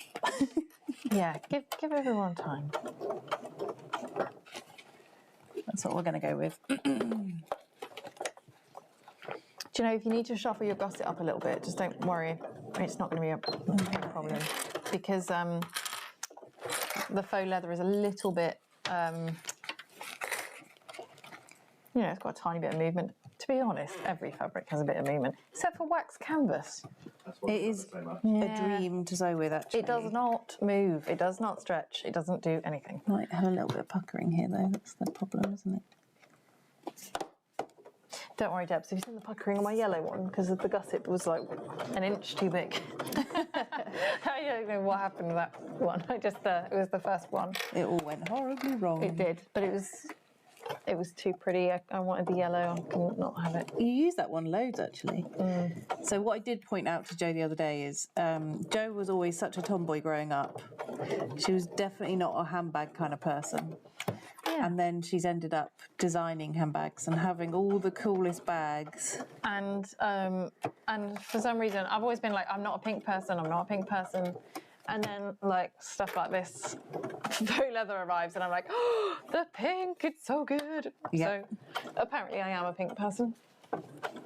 You are now. I want that gone, of course, though. Right, I'm going to do an extra little stitch there just to... Yeah, go for it, Debs. More stitching, the better, Oh, it's I mean, my there is a limit, D-ring, but- that's what it is. What's that? It's because my D-ring's there. Where's my hump jumper? Oh, you just need to fold it down. Here's your hump jumper. Thank you. You just want to fold your D-ring down so it's out of the way. Yep, that's cool. Okay, no, that's actually... Nancy was saying, thank you for the lovely packing of my kit. Well, that's Debbie. She's very good at packing. And Esther. Damaged. Oh, no. Did the content survive? Because we've had a few. Do you know what's really funny? The American customs guys, they just seem to like when they open a package, they don't reseal it. So we had a couple of packages that people have received that have just got like half of the contents missing, which is weird. Very frustrating, isn't it? Okay, it's not too bad. Oh, it's looking really pretty. Yeah, I really like it. Okay, so what you're going to do now is attach the second panel. So again, make sure you get your centres. Oh. There it is. Esther is actually just like the queen of packing. So, yeah. She's been teaching you how to pack neatly. Yeah, she's always said I'm like a bull in a china shop with everything in life. But I do try to make sure I'm much more careful at work. But most of the time. But Esther's like very good at the packing, and she makes it all very pretty. So, yeah. Everybody in our little team has a skill, and Esther's really good at that sort of thing. Yeah, she is. We've all got totally different skills. Right, okay, so we're clipping this on. Now, if you like to tight gusset and you have got like a bit extra sticking up on your gusset, just make sure that both sides are the same, or you could just, trim your gusset now. Let's do that. On each side. Yeah, one side might have been bigger than the other. So if you're not a professional bag maker, hopefully I'm making you feel better. If it's your first time. I will just say, it doesn't need to be perfect. Like, at the end of the day, nothing in life's perfect. So don't try and, don't beat yourself up. It's true, it is handmade, isn't it? So. Made by Misty says you're doing great, lady. Oh, thank It's you. nice to see the success and the struggles. Yeah. Oh, good. Realistic. Yeah. Debbie Wisdom says the pattern says to sew another row on the gusset. Yes, it does. Yes, which I totally forgot about. To strengthen the seam and ensure that your stitching doesn't show when your bag's turned out, adding a second line of stitching just inside the first is really good. Yeah. I'd normally do that on all bags. I'm totally blown through and forgotten about it today. Shall I do the other side of the gusset and then go back and we can do that on both sides? Yeah, we can do that, yeah. Once the clips are out the way, it might be easier. Yeah, this is true. I've put your clips on the wrong way around. Sorry, Dubs. It's okay. You want the gusset on top, don't you? Yeah. All my clips are in the wrong It's great if place. you've got your sister to do all the boring bits. Or to do the sewing bits, yeah. By the way, Debbie Wisdom, that's a cool name. It is. I've got high expectations now. It's nice, like, recognising all the names from regular customers. We've packed your parcels. They're on the way.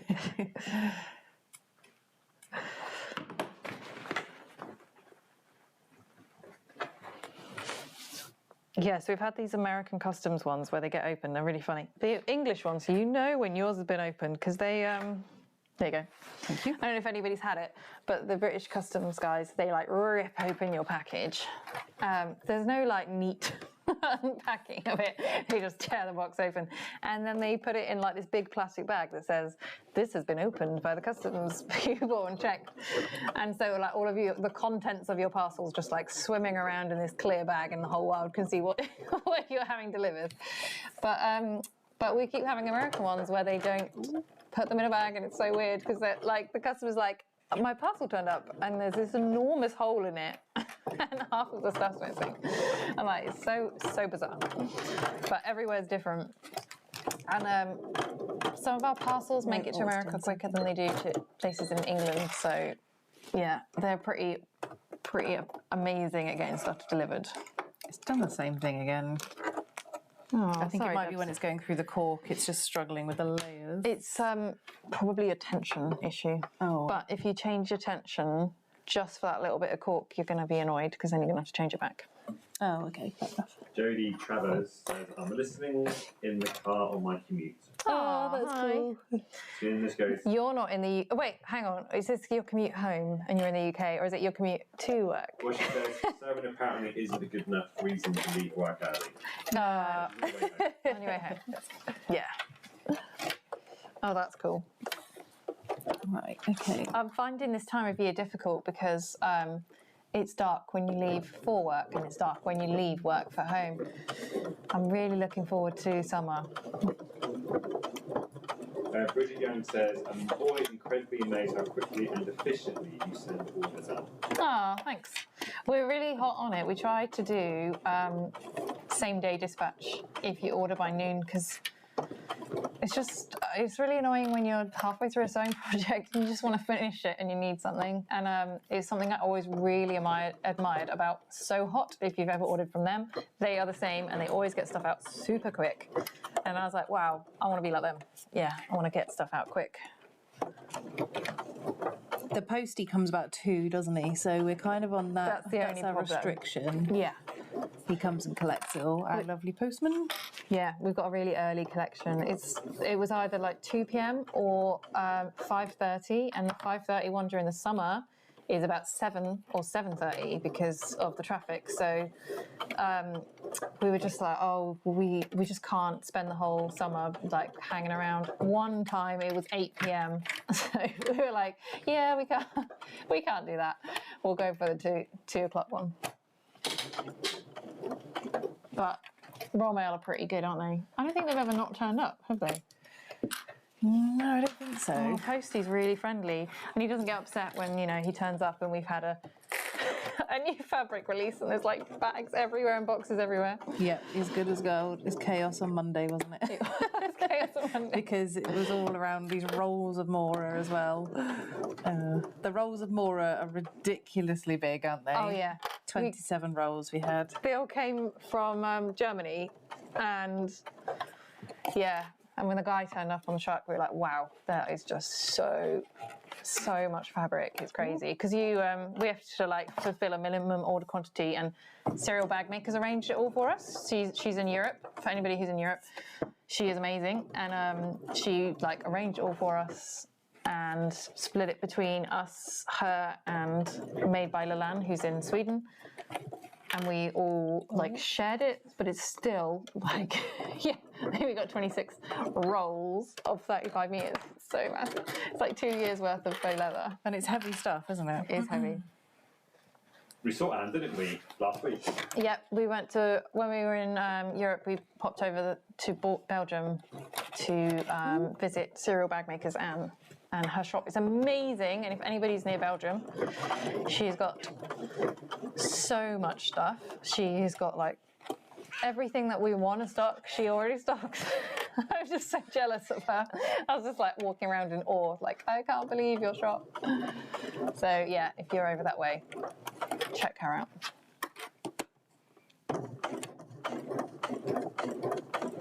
Debs, how's it going? It's okay. It's going. That's what it's doing. It's going. It's because you're feeling pressured because you've got a camera over your shoulder. Yeah. Okay, so what are we doing after this? Right, we're going to do the second stitch just behind the first to reinforce it. Again, though, a matching thread colour is also really important because when you turn out your bag, sometimes you can just about see the thread. No matter how hard you try, and even if you've got an industrial machine and you've got the right tension, sometimes you can see a little bit. So, Coming together. so if you have matching thread, you're going to have a much better time because when you turn it out, you just won't be able to see it. Whereas if you've got like black fabric and white thread, you're always going to see a tiny bit of the thread. So do you want to do that second line of stitching? Yeah. And you want to start like an inch from the top because what we want to do is baste these open. And if you start too far up, we can't. Cool. Okay, yep. Okay. Okay, so an inch from the top. And you're doing Just inside. just inside, so seam on outside. Harriet said, I'm going to Annie for Fox leather. Are you? Faux leather, yeah. You're gonna love it. Harriet, you're gonna be like a kid in a candy shop. She's just got everything. February 15th. February 15th. Oh, that's really exciting. She's been really good and helpful and supportive for you, hasn't she, Anne? And just a little tip, Harriet, if you're driving, make sure you fill up in the petrol station in Belgium before you cross the border because we were so shocked in Europe. We passed a Belgian petrol station and we thought, no, we'll wait till we get into the Netherlands.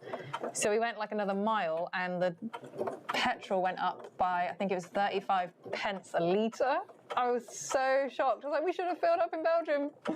It was quite surprising how different the EU countries were. Like everywhere we went, everything was different. It's more expensive than the UK, and that's saying something. Yeah. Okay, saying something. Yeah. It's why the Dutch cycle, I guess. And also because it's flat as a pancake over there and it's a pleasure to cycle. Yeah.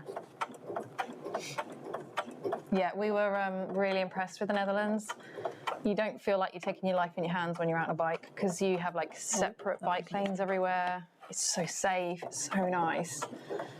Here in Britain, when you're cycling, you're just like on a 60-mile-an-hour road with like blind bends, hoping that a car's not going to come around and just take you out. So, Well, in Cornwall anyway. yeah, maybe it's just a Cornish problem. When we were in the Netherlands, I was like, this is amazing. You can cycle everywhere. You and I, we had a little cycling adventure, didn't we, last time we went? Yeah. But we took our grandmother over because she's Dutch. It was like -5 or something, wasn't it? It was and we so were cold. not dressed for cycling. And We hired a little electric bikes, didn't we? We thought it'd be a right old hoot, and it was, but we did freeze to death. it was a right old heat. We had so much fun, but we actually had to stop on the way, didn't we, and buy extra socks and gloves. So it was so cold. Right, we're getting there. Slow and steady wins the race. Esther will like that quote. So is anybody going to Stitch Fest in the London one? That's the one that I keep seeing people talking about in March, I think. And apparently it's just the most amazing thing ever. We've never been, and getting a stall there is like, it's just such a big thing to arrange. You got to like, you know, get all of your supplies up to London, which for us, like central London's like 6 hours away. So it's like a really big undertaking, a lot of planning. So we haven't done it yet. We keep thinking about it. But I was chatting to Emma of Studio 77, and she's doing a booth there. And apparently it's just the most amazing festival for sewing that you could ever go to. So I don't know if anybody's been or anybody's going this year, but let us know. Kind of, where do you want to go? I was thinking maybe we start a bit more local. We've got a show in Exeter, haven't we, coming up? Yeah, which is just under 2 hours away? So what, No, about an hour and a half. Yeah, so it's kind of close enough that if you need more stock or something, you can always go back and get it in the evenings. But yeah. Oh, ta-da! Okay. Getting there. So, making your top stitching easier at the end, this is a little thing that's going to do it. You're going to press these seams open at the top. Okay, so you like butterfly the seam open and then just stitch it down. I find clips, I can't find them anywhere. And because you stitch it down, it means that it will all lay really flat later on when we come to do the top stitch. And you're gonna be glad that you did later, because it's just a quick, easy thing. So I can't remember what it's called, the one in Exeter. I want to say Stitch Fest, but I don't think it is that. Stitching For all, maybe? Craft, Yeah. Stitching for all, craft for all, I think. And yeah, let us know if there is anybody who might be going to one of those. Be good to hear what it's like, because we've not actually been. Debbie Wisdom shall says, I move if this? you do go, you have to do bag workshops. Oh, That's a lot of pressure. you mean we get like no? Someone else can do the workshop, and me and you'll just take part. Oh, okay. Right, shall I take this one off? That'll be easier, won't it? Okay. Once you've done that, Debs, we're ready to start the lining. So I'm just going across the top 1/8 of an inch, or Yeah, you're just like basting basically. So you can do it the other way around if you want. Do it from the inside. Yeah, like that. Put the bag on. I don't know. doing? You get like this. I'm so confused. I don't know why. And stay like that. Oh, okay. It will be easier. Give it a little wrestle. It's just you can't see whether you've got it pinned down, can you? No, so yeah, that is the only problem. Got it. So we've got a couple of people going to Stitch Festival in March. Yeah. In London. Is it your first time? Have you been before? Should we go? Is it first time? Is it? Oh, Susan Hazel. a few people have said it's just incredible, and I'm starting to understand because we went to a textile fair in London for trades, and that was a much more exciting experience than I expected it to be. That one I've not done a good job of. No, that's all right. What's wrong with it? It's not actually. That one's not. Oh, okay, yeah. You just need to do another line.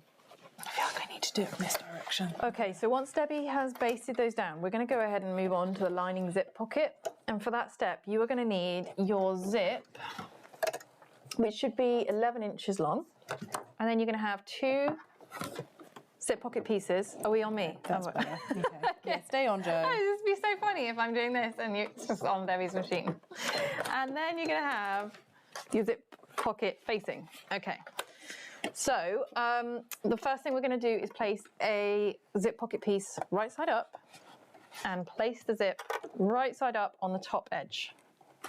So this is going to be really unclear on camera because I just realised the fabric and the zip are like exactly the same colour.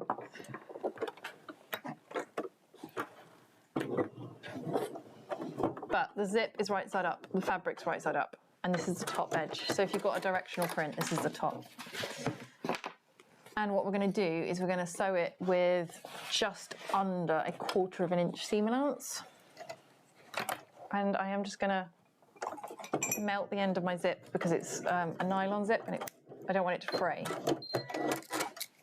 This side's going a bit better. Sorry, Debs, I feel like you're It's all good, we're getting there. leaving you to struggle through that. Bear with. If you've watched Miranda, you'll know that. Sorry. Apparently Wrestling. There's a knitting and stitching show in London as well. Oh, at the same time? In October, sorry. Oh, in October, okay. Oh, See a well, few trips October's a coming bit up. more, yeah, October's a bit more easy. London's just so far away. I love going out to London. For me, it's like a huge ordeal going to London. Like, it's a 6-hour drive, or it's, I think, 5 hours on the train, so it's just so far. Okay, so Debbie's going to sew the top of this with a scant 1/4 inch seam allowance, which is just less than 1/4 inch. Okay. I'm not sure if I've ever explained to you what scant means. Yes, you have. Okay. Should I change foot or are we keeping... It's up to you. What do you prefer? Do you want the other one? Don't know. Yeah, let's go for the other one. Okay. I think I prefer it because of the measurement You thing. push it in. Yeah, there you go. Right, and he just drops off, doesn't he? This is a very easy foot to change, which is cool. I don't know. I'm getting sign language from the guys behind. I'm off to get something to eat. You're off to get dinner. Okay, you go. I'm hungry. Logan's going to look after. I'm going to the shop. Are you trusting him to be the tech guy? Okay. Good. All right. Right, I'll bring back biscuits. so this... Oh, yeah, we like the sound of that. Okay. Now this is where I've got to try and remember how to get this one to go left. Oh, right. Okay. Anybody who got this machine who knows how to get the needle to move? Oh, there you go. It just moved. What's that? I feel like there's a better way of doing it. There we go. Wow, that really moves. Okay, got it. Cool. So where are we trying to go up to? Right up to the edge. No, so you want a scant 1/4 inch seam allowance, so less than 1/4 inch. Okay, so in that case, I probably want this one back to normal at the moment then. There we go. Right, so that's, I'm being thick right now, that's my 1/4 inch. 1/4 inch normally is about where the edge of the presser foot is. So if you put the presser foot up to the edge. So are we on the sewing machine, Logan? Yeah. Okay.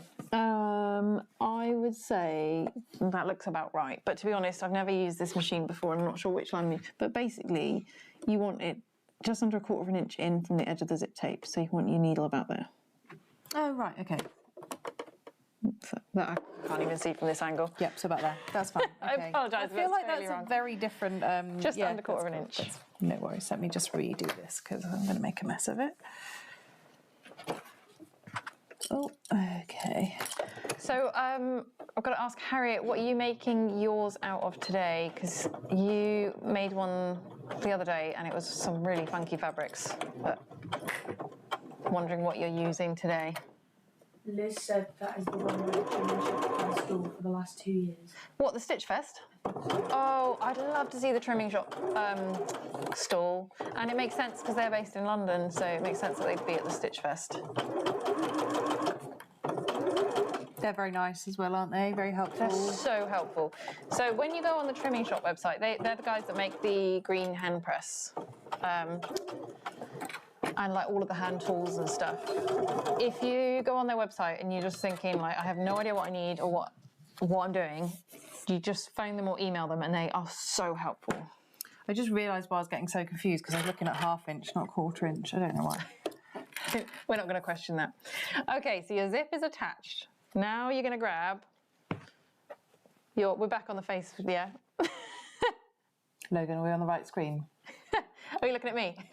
Okay. Brilliant. Okay, so you're going to grab your second pocket piece. You're going to place it right side up. And you're going to get the other side of the zip and place it right side up The first time you do this on a pocket, it's just a little bit confusing, but Well, it feels completely wrong because your fabrics, it feels like they're going to be facing the wrong way because they're kind of opposite to the zip, aren't they? yeah. And it just looks like you've done it wrong, but it's not wrong. Yeah, so if this is your first time, don't panic that you probably have got it right. Okay, so you're going to have right side up zip and the fabric underneath is right side up. And now you've got the wrong side of the zip on the right side of the fabric. So sew that with a scant quarter-inch seam allowance as well. Which we know what that is this time. This said not the Stitch Festival, the knitting and stitching. Oh, the knitting and stitching. Is that one? Oh, I wonder if that one's even bigger then. Harry said using black faux leather and the pants are black faux and white faux leather. Whoa, Harriet, have you got a nice? Are you using a good? Oh, you've got a HD9 as well, I think, haven't you? The pant for the back and front, and the black for the gusset. That's really cool. That's a really cool combo. Picture of that one. Yep, you better be sharing a photo of that in the Facebook group when you're done, because we're going to want to see it. I really like Harriet's bags that she's done with the ochre yellow faux leather. That looks amazing. Yeah, the ochre is the least popular of our faux leathers, and Harriet makes like the most beautiful bags out of it. Oh, I love them. Yeah, thought you must have a HD9 for that, for all that faux leather. Yeah, if you need some inspiration for the yellow faux leather, then definitely check out the Facebook group and look at Harriet's pictures. Absolutely. Okay, so Debbie's My sewn little scissors. our pocket. Right side of the zip, wrong side of the fabric.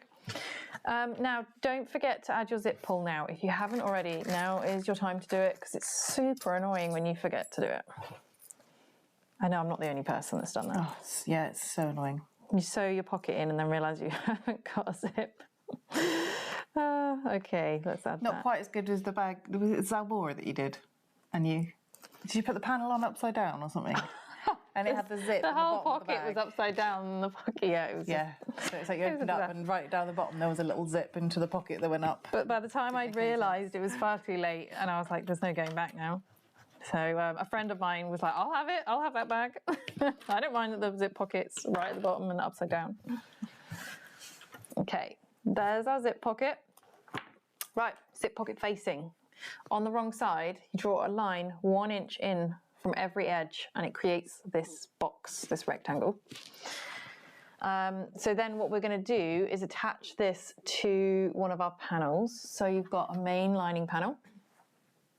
Mark the center on the top edge and mark the center on your zip pocket facing. If you don't like snipping it, you could just use a fabric pen. Yeah. Yeah, because I hate snipping it. Do you? Oh, ever since I saw Jess Oakroots do this, I love it. We're going to measure and mark a line using an erasable fabric pen, 3/4 of an inch down. And then you're going to put this right sides together on that line. Okay. So do we have any needles?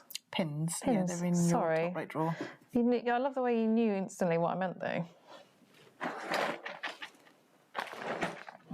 Do you think there's pins in here somewhere, do you? Oh, there we go. That little pink thing. We can never find them, but that's them. Okay, so you want to pin this in place so it's right sides together with the main panel. Let's make sure I get this the right way up. Now that you've said that, I'm worried I'm going to put my pocket on upside down. Made you nervous. That'd be so It will embarrassing. be more difficult this time because it's a different shape on the top true. and bottom. Oh, that was quick, Adam. Okay, Adam's back with the snacks. What snacks has everyone got? right sides together. And then what we're going to do is we're going to sew around this box that you've drawn. And when you get to the corners, you want to go down to a really small stitch length. So on this cotton fabric, we're going to go all the way down to a 1 mil stitch length. The shorter you go on the corners, the neater the finish. Okay. Okay, we're going to have to swap to the sewing machine video, Logan. Don't know if you're automatically doing that. He seems to know what he's doing with all his tech, which all the teenagers seem to know nowadays. Teens are great for, showing you how to do a bit of tech. I don't really like pins. I know that there is a time and a place for them, but they do kind of make the fabric bunch up, don't they? Yeah, I think they're a lot better when you're making clothes, and things don't move around as much with pins. But if you're using faux leather, you don't want to use pins. If you're using wax canvas, you don't really want to use pins. Oh, I love it when it lands perfectly, in your corner. Yes. It's like you knew exactly what stitch length you were going for. 2.4. I was. Very 2.4, specific. That's where I was before. I like my 2.4. Ooh. Harris wondered if the snacks are from the shop up the road. That Shiva, wasn't it? But the shop. Yeah, the shop. We've got this amazing shop, like cafe up the road. Oh man, their food and drinks are so good. We've got Oreos and gold bars. Gold bars. Any preference, Deb? Taking us back to the 90s. I'm okay for a minute, actually, thank you. Oh no, why is that just gone? That went really was far. a really long Yeah. Do you want to go back? one, wasn't it? That was rubbish. That was a total letdown. Should I try again? That was way more than 1 mil. Just try again. Let me get a loop. Well, just go with it. Just go with it. If it's not on the line, as long as it's straight. That was not the perfect line that we got last time. Right, there we go. I know some people really don't like doing this method for zip pockets, which I totally understand. It's a faff. But it means that the raw edges of the zip are hidden inside the pocket. So if you do it, there's other ways of doing it, but you're going to end up with the raw edge of the zip showing. And I just worry about how it's going to wear over time if you use that pocket a lot. My thread scissors gone. I don't know, but I've got a giant pair if you like. It's not what I was looking for. Do you want these ones? Yeah, those, thank you. The tiny little ones. Okay.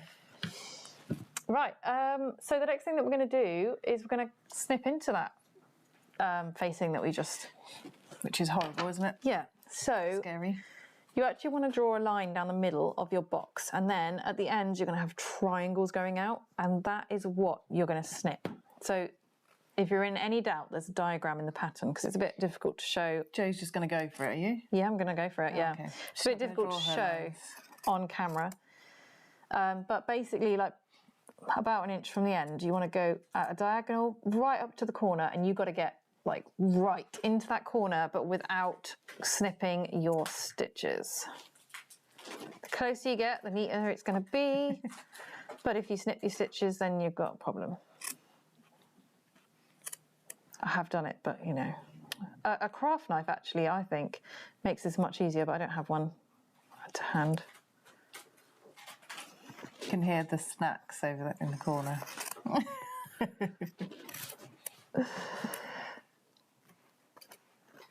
Oh, okay. So yeah, a small pair of scissors also is going to make this easier, but Do you want the little ones? no, this is Sharp enough for you. Yeah, this is like my super sharp scissors that I feel I love those scissors, the Guggenheims. They're really good. they're massive. But yeah, these are our friend Ruth, who's on today. She got us into Guggenheim scissors. She brought some over for us. Okay. So you should have you'll have little triangles at the end. Hopefully that clarifies what we've done there. And then what you want to do, if you've got an iron, is use an iron to like roll each seam and press it. But I'm going to use a seam roller because we don't have an iron. You might have to show people, like last time I remember people asking about the seam roller. What is it? It's just off Amazon, isn't it? Yeah, like a little handle Amazing. with a rolly thing on the end. Yeah. Very handy. They are very handy. It's a bit like a hump jumper. It's cheap, simple tool, makes all the difference. And an awl, yeah. Okay, so then you're going to pull the pocket facing through to the back. And as you pull through to the back, you've got to roll the seams so that you get like a nice flat finish. With your fingers. Yeah.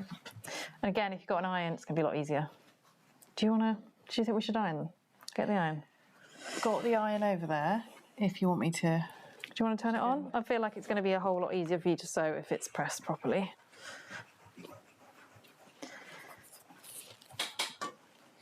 This is where I like working with cotton, whereas if you've got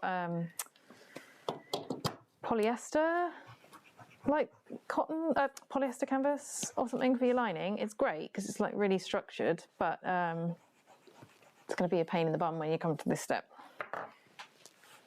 Okay, so just to give you an example, it's like this on the back, that on the front. Thank you. Debbie's going to give that a good press with the iron. Okay, so after this, we are going to finish fitting the zip pocket. And then I think we're moving on to the zip top closure. So we wanted to keep this under like 3 hours today, and I think we should be able to do that. We should be able to get it done. So. You've got an hour. Got an hour, Adam. Got an hour. Do you know what takes the longest with this bag is those front pockets? But they look so cute that you kind of have to go with it. They do look super cute. And I'm not ironing on the floor today, which I usually am. We've got an ironing board without legs, which is great for like when we're ironing on the huge table. But when you've got like rolls of fabric out and everything, then we just relegate Debbie to the floor to iron. So Yeah. Yeah. Last time I was on the floor. So when you're doing these zip pocket facings, do not underestimate the power of the iron, because if you get like wrinkles in the corners, the iron can just really, really help to get those out. It makes such a difference. It's a lot of pressure now for me to get this really good. Don't worry, Debs. It doesn't have to be perfect. So what we're going to do next is we're going to fit the zip. So you want it open like this. Make sure that your pocket pieces are both open, that they're not down like that, okay? Because you don't want to sew your pocket closed by mistake. So open, zip pull closing to the left. And then you want to use a little bit of fabric glue or double-sided tape on the very edges of the zip tape, so that when you put it behind the facing, it won't move. So I'll just do that. I'm using a bit of Fabri-Tac glue.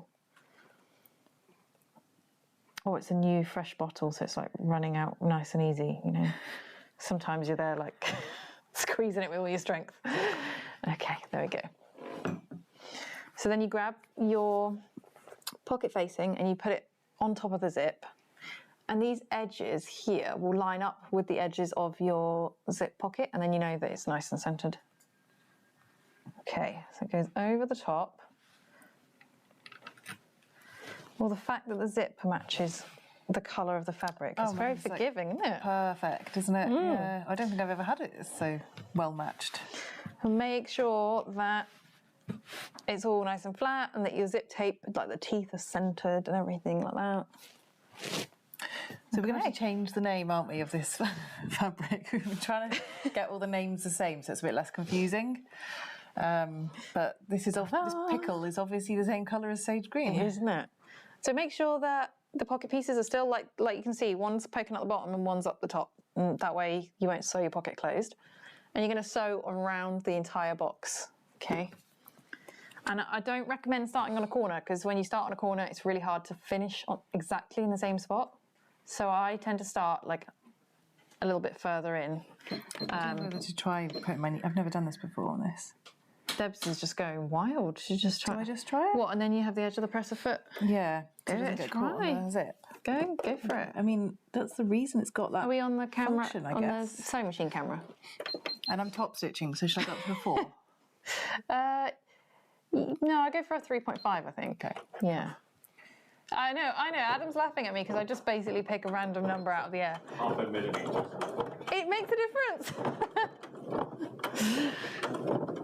Actually, I'm not convinced it's close enough. No, I think that's okay. Yeah. Isn't it? It's hard to say, actually, from my angle. Not as close as I would usually go, but anyway, we're going with it. We're rolling with it. Sounds a little bit clunky, doesn't he? He does sound a bit clunky, which is weird because there's not that many layers. You know? Sorry, do you know me? He's been worked very hard.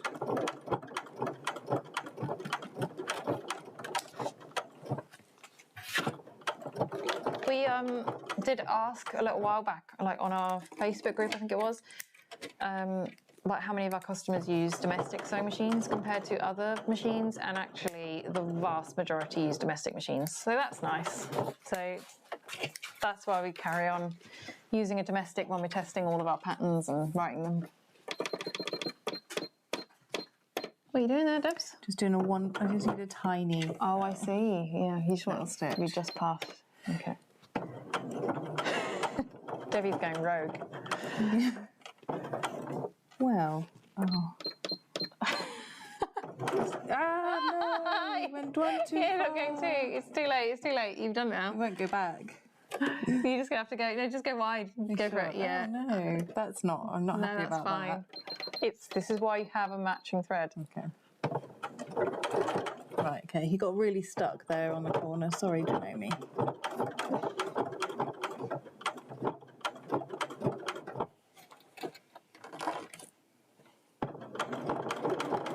Looking good, Debs. Looking good. Don't worry.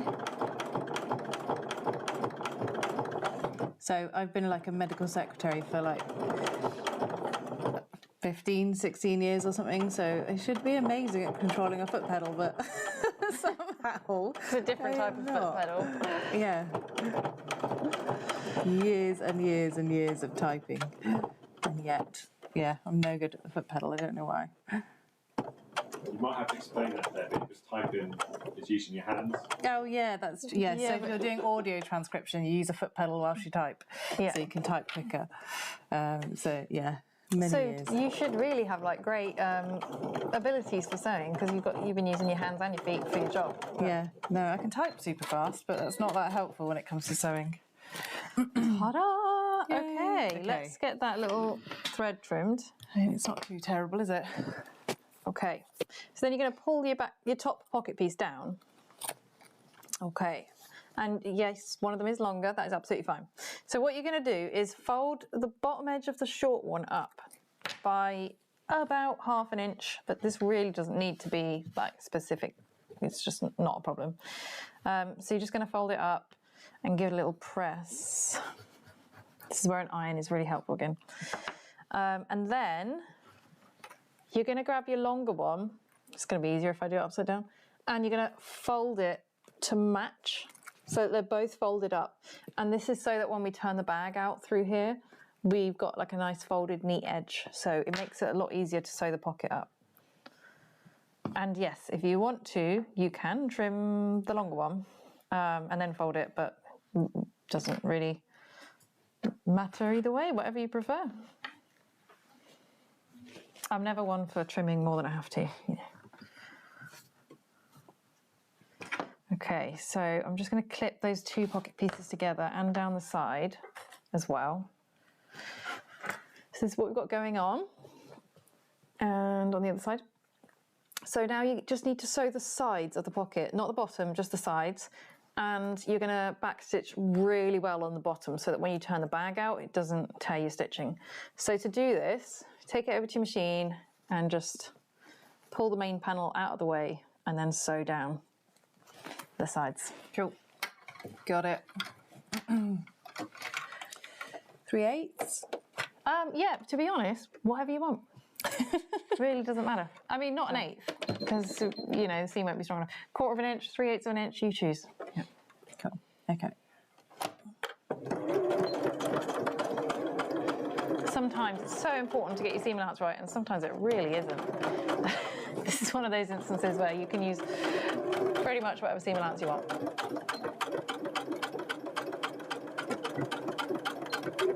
I like that when I tell Debbie to do a thorough back stitch, she really does a thorough back stitch. Do a double. Up and down, up and down. Right. Okay.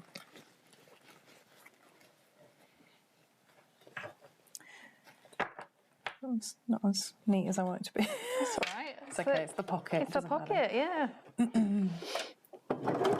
I'm a bit more of a realist. I'm not a perfectionist because what did Tula Pink say? Striving for perfection is admirable, but it's also super boring and completely impossible. I think is what she said. And I was like, I could not agree more. You're never actually going to achieve perfection, and you're going to bore yourself to death trying. Okay, I didn't sew through the main panel. Ta-da! There's your pocket. Okay, so next up, we are going to start fitting the top closure zip. So you're going to have your top zip, which is 14 inches, I think. Yep, 14 inches. Okay. And on one end, you're going to mark 1 inch on either side. Okay, so this is, I've got a line here and a line here. They're 1 inch in. Then you're going to separate the zip there. And you're just going to pinch the line. So as you pinch it, it creates this fold like that, like a 90-degree fold. And then you just want to sew that in place. Now, I normally do this by hand so that it doesn't move, but I can't actually see a hand needle. So you are going to have to go ahead and try and do this without. I know how hard it is, so I'm going to try and find the hand needles. There's so much thread in here. Where are your hand needles? There's a little pack of hand needles somewhere in there. No? No. Okay. All right. No, go on, give it a try. Do you want me to pin it in place for you? Yeah, go. Do that. Okay. So this is easier if you have a hand needle spare. You just do like a couple of loops and you're sorted. Oh my goodness. There we go. Perfect. Okay, so you literally just want to stitch like 1/8 of an inch in just to hold it in place. I think I've go through the secured zip? that quite neat. Yeah, yep, you can Like see here. Yeah. Okay. I mean, you can go through the zip teeth if you want. They're nylon, but you might want to just pull the pin out as you do it. Are we on the sewing machine? Yeah, so you're just watching Debbie like struggle. Yeah, just watch me struggle. I wonder if I can just. I remember doing this before Do you know with what? the machine. And You might thinking, just this is find it easier well to take the awkward. pin out. I'm just going to. Oh, you're just going to hand crank it. Okay, that works. Yeah. That's virtually the same, isn't it, as hand stitching?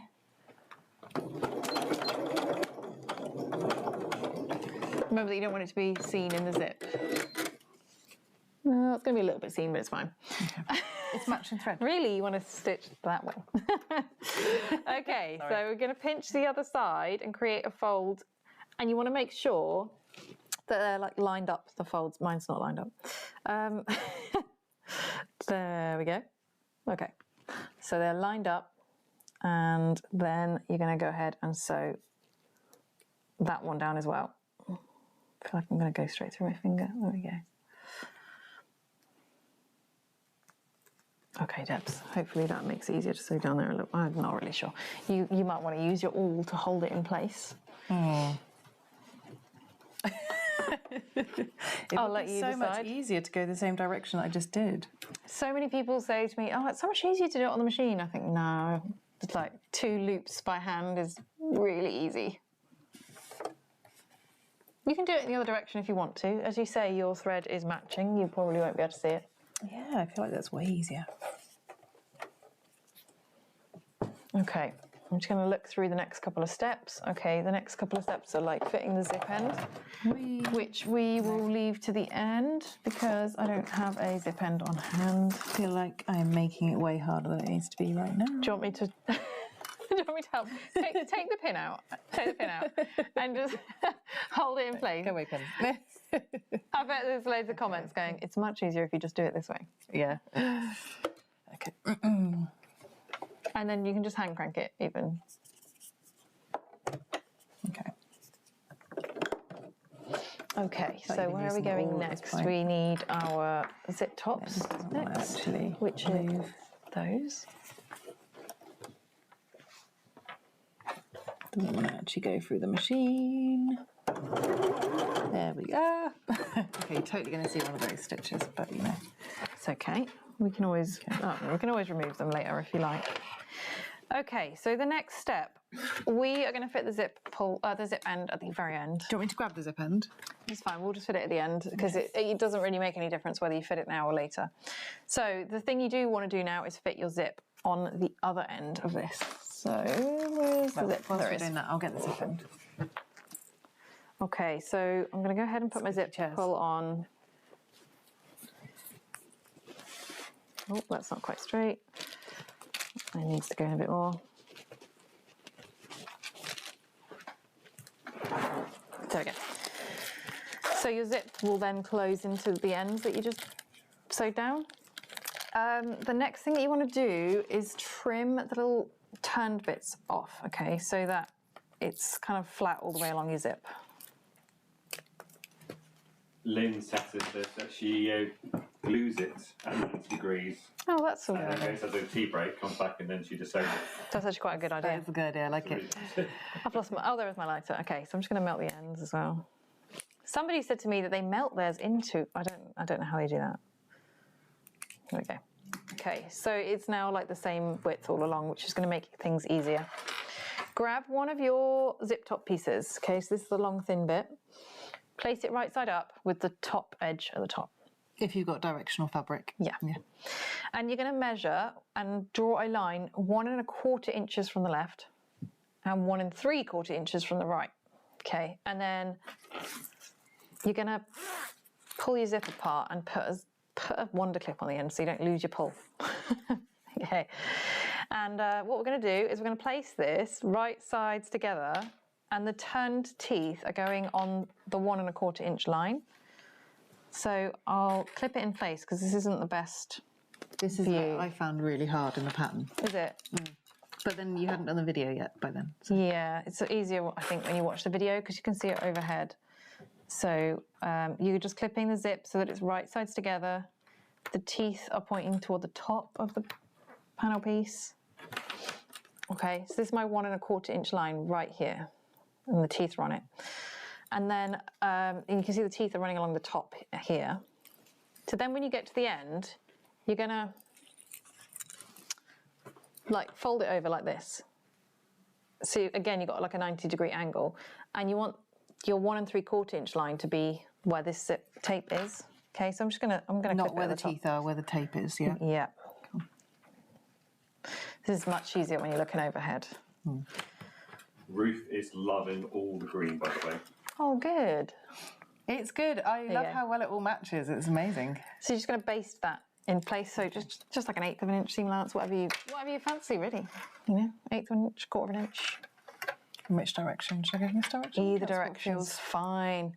Okay. Oh, you'll be glad, Ruth. We've got loads of green plans.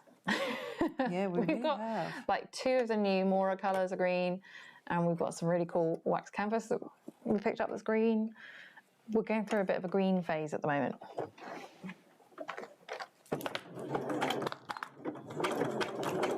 Okay, so that's going to be basted, and then we're going to need the zip pocket panel.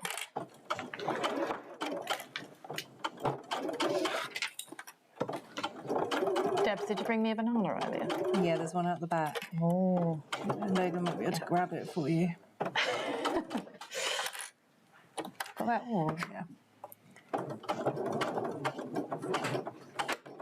Do you want me to go over the end or just up to the end? Just up to the end is fine. You just need to secure this in place. It's not like a holding stitch. Good. Thanks, Logan. I will have that in a minute. I brought everyone bananas, but clearly Oreos won that competition. So you've got your zip pocket panel. You've got the top piece that you just sewed, okay? And make sure you leave this bit here clipped, okay? And what you're going to do is put them together like this and then flip them right side together, okay? So where you're clipping through the top piece, the zip, and then the main panel behind it. And it's the same width as the main panel. So we're clipping it all together. I've been trying out new wonder clips this month as well. I'm determined to find like the ultimate sewing clip. And I've been trying all sorts of things, but they all have their downsides. Yeah, they're all totally different, aren't they? Okay, so it's like that. They're right sides together and the zip is like sandwiched between the two. So now you're going to sew this with 3/8 of an inch seam allowance, which I'm just going to check because, yeah, it's 3/8 of an inch. And make sure you use 3/8 of an inch because it's going to affect the panels and make sure that they're the right size compared to the exterior. Otherwise, your lining panels will be, like if you use 1/4 of an inch, your lining panels will be bigger. So you're right with that, Debs. You remember that your zip teeth might be in the way, so you might need to move your zip. You might need to move your needle over.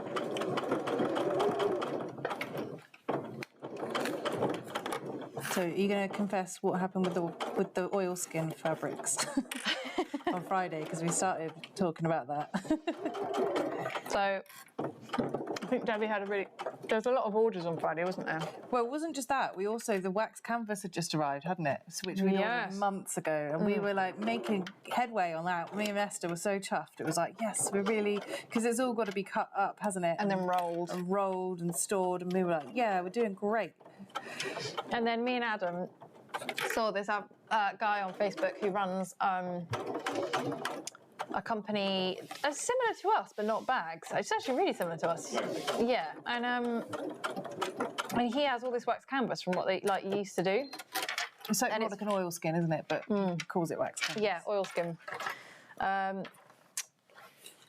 okay. So hang on. Right.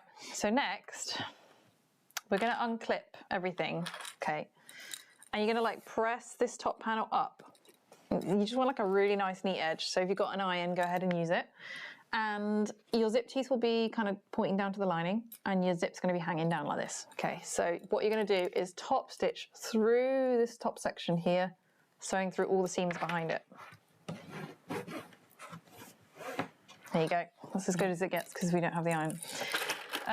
Yeah, so me and Adam saw this advertisement from this guy, and he used to do all of these classes, and he has all this wax canvas left over that's from the manufacturer that we love. Like, it's awesome manufacturer.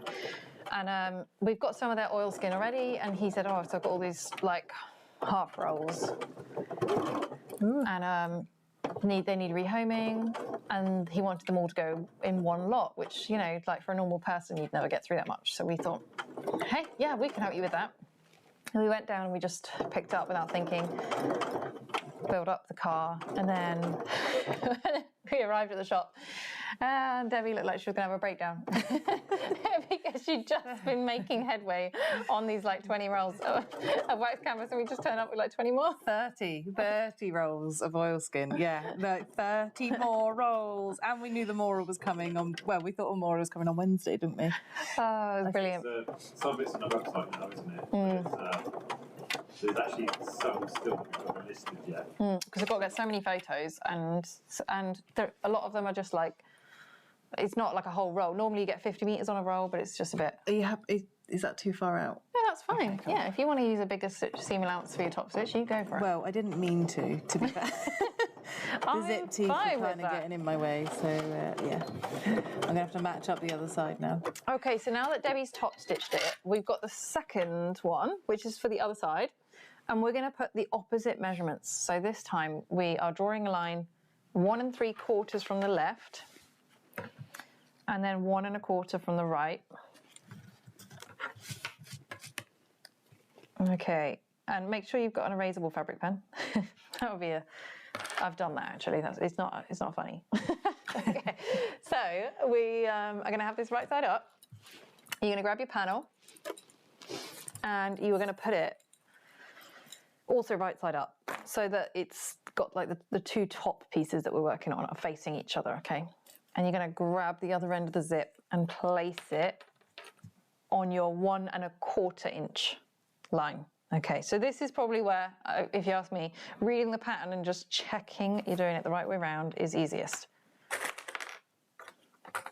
But basically this zip needs to be right sides together with the top piece. So Ruth's asking a good question. What's the difference between wax canvas and oilskin canvas?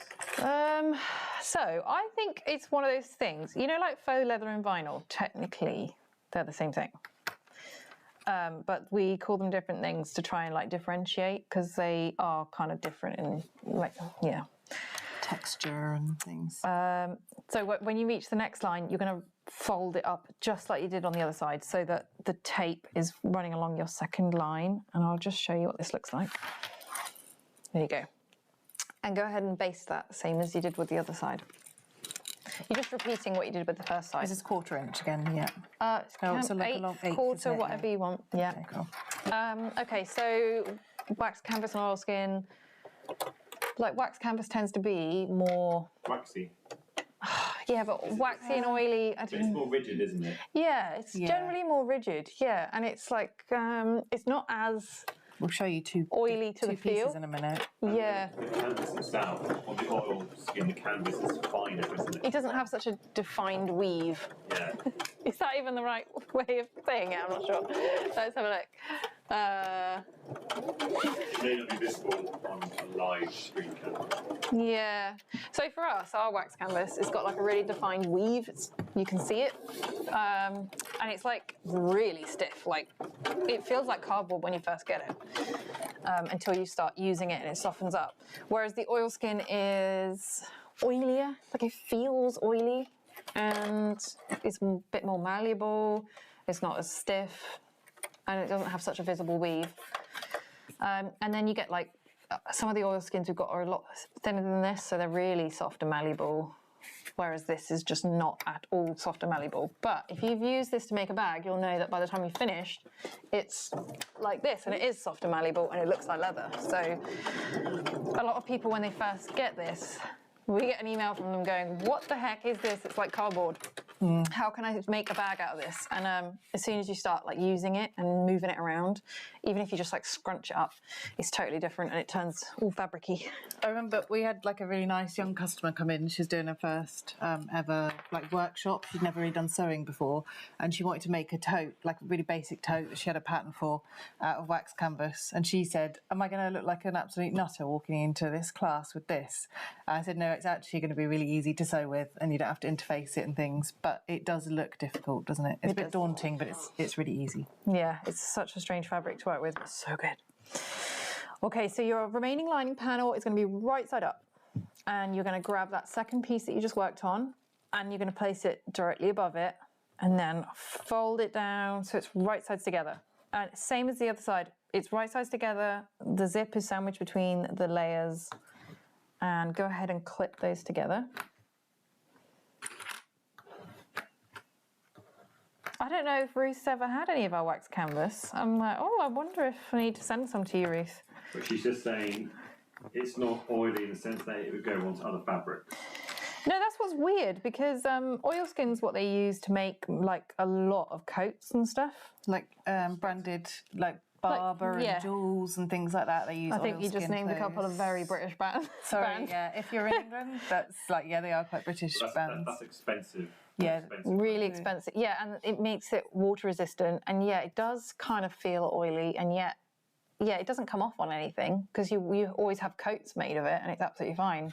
They always make like hiking gear out of it, don't they? But some of them feel more oily than others. And when on your listings on the website, Some of there's them a will little say description. It says extra feels oily. Like, yeah, it feels like extra oily. So yeah. You can As one of the guys who make it was like, thing is, it's just going to oil up your machine. It's great for your machine. Like, you don't have to worry about oiling it. Okay, so you can see what we've got going on here. And the other one's just kind of hanging around. Don't worry about it. I mean, if you want to, you can actually undo the zip and do it separately and then sort your zip out later. But it depends whether you're happy putting the zip on later. Okay, so we're going to sew through this with 3/8 of an inch seam allowance. 3/8. Yep. Cool. And I'm just going to finish my banana. Everybody else has fun snacks, but I have a banana. Not out of choice. Healthy. Ruth says that she needs to give it a go. You really do.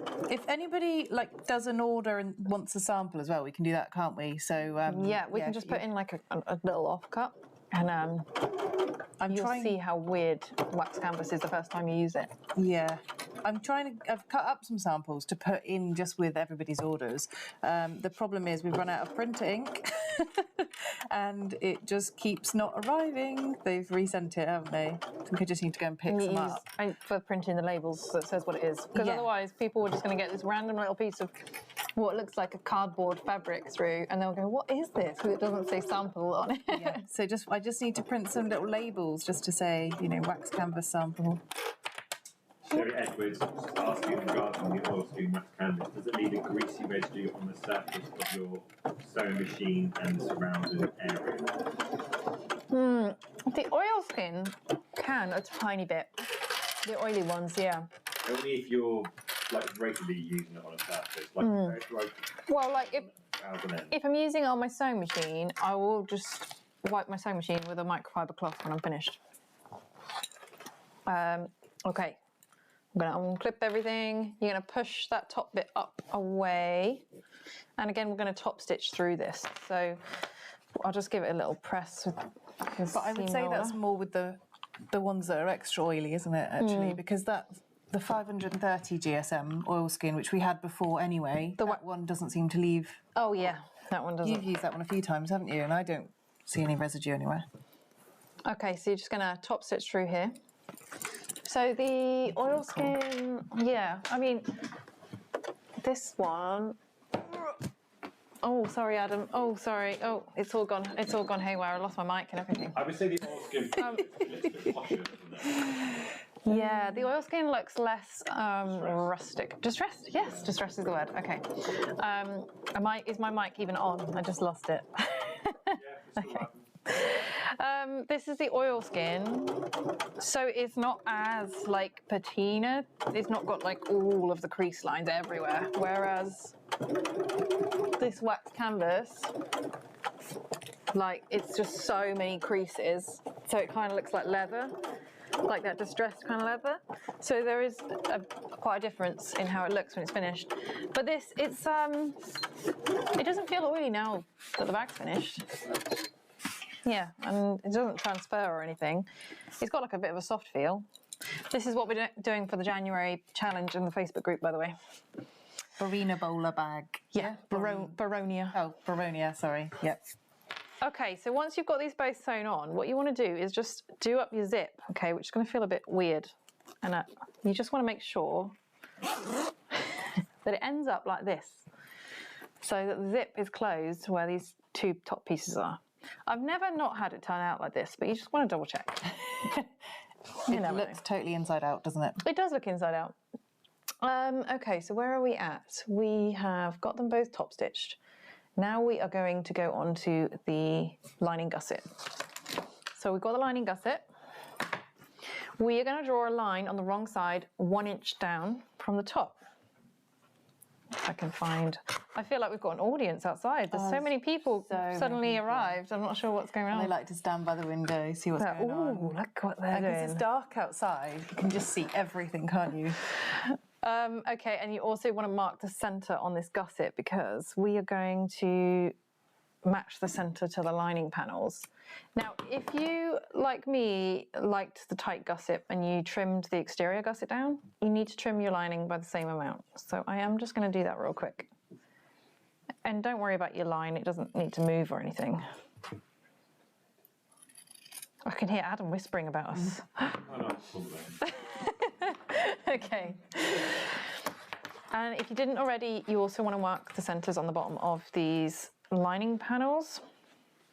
I mean, technically, what we should really do is mark the centres of everything before we even begin, but you know, sometimes you just don't do it. I'm always saying in my patterns, make sure that you mark your centres, and then I'm here and I haven't done them.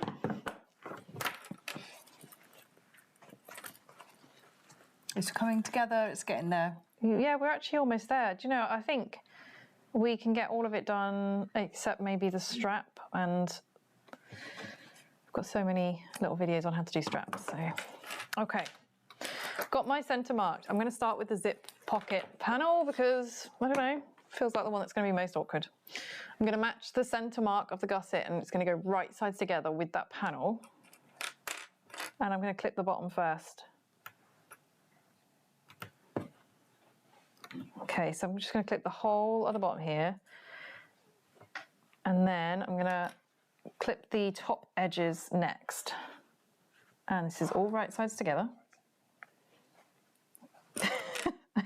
I can just see loads of whispering in the background. It's like being at school. After school detention. Yeah, I'd like to think that, you know, people aren't looking in and watching, but actually a few of the locals have commented that they've noticed when we're doing live YouTube and they've seen us in here. No avoiding it.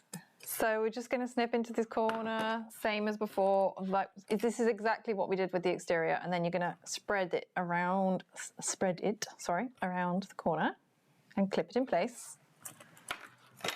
And just do the same with the other side. Yeah, this new shop we've got, it's like a goldfish bowl. And it's such a busy area as well. Yeah. It's not that new. We've been here since, what, 10 months?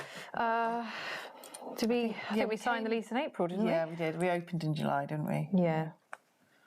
It's pretty new. Pretty new. And we're already upgraded. Yeah, we're getting a little bit tight on space now. We'll blame Adam and Joe for that. They just keep ordering new stock. Just want to try new things. People keep messaging me, oh, can you stock this? I'm thinking, oh, there is no room left. There's no space. Okay, so we are going to go ahead. Now, yeah, this other one does get in the way a bit. So if you want to take it off and fit the zip later, that is, so long as you're really confident adding your zip, that's fine. It's very hard to get it back on perfectly aligned, isn't it? I think it's okay, but it's, I don't know. I'm just going to shove the other panel into my pocket so it's out of the way. So what we're going to do is we're going to start with 3/8 of an inch seam allowance at the top. But when you reach this line that you drew, you're going to increase to 1/2 inch. And this is so that the seam is the same as the exterior at the top and will fit properly into the exterior. But the seam down here is bigger, so the lining will be smaller, which it needs to be inside the bag so that it doesn't like get baggy. So go ahead, Debs. So 3/8 up to 1/2 inch. Yes, and I would go for a smaller stitch length. I'd go for like a 2.5, a 3, something like that. 2.6 you went for. That's what's your... It goes up in 0.2s. That's why. Don't ask me why. Right, 3/8 to start at 3/8. I'm just trying to tidy up my little desk here. It does get messy, this hobby, doesn't it? I've got bits all over the place. Stuff everywhere. Right, so up to the line and then... And then you're going to increase to, don't just like jump to 1/2 inch, but just increase it slowly, but so that it's, yeah. Yep, that's fine. You're looking at the sewing machine, right? So I can go ahead and finish my banana? Off screen. What's everyone else snacking on? Yep. And who has a furry friend in their sewing room with them? A furry friend. I thought you said a fairy friend. I was like, they sound helpful. A furry friend would be great. They could do all the interfacing and cutting for you. Yeah. Somebody earlier said they had to stop for a bit to take the dog out. Oh. Right. Yeah, I had to take mine out before this because, yeah, needed a little bit of exercise. We used to Getting a have bit of bunching up here. if you do, No problem. it's okay to have a tiny bit of puckering, and if you can kind of spread it out so that it's, because it's on the lining, I've got to be honest, I'm not as fussed about a little bit of puckering, but you can always spread it out. And if anybody's got like a stretchy fabric that they're worried about will bunch up, you can actually start from the centre and then sew out, and then that way if the gusset ends up needing to be trimmed at the top, it's not the end of the world. That is a good idea. Yeah, and you just flip it over and sew the other side. Yeah. I've got all these other clips down here as well. So that's for the pocket. So many clips. Yeah, we used to have 2 cats who, one of them, whenever I was filming, would just like immediately come and lie down on the table where I'm trying to do like overhead shots for filming. He's very cute, but we haven't got any furry friends at the moment. It's always nice to have a little friend in your sewing room, isn't it?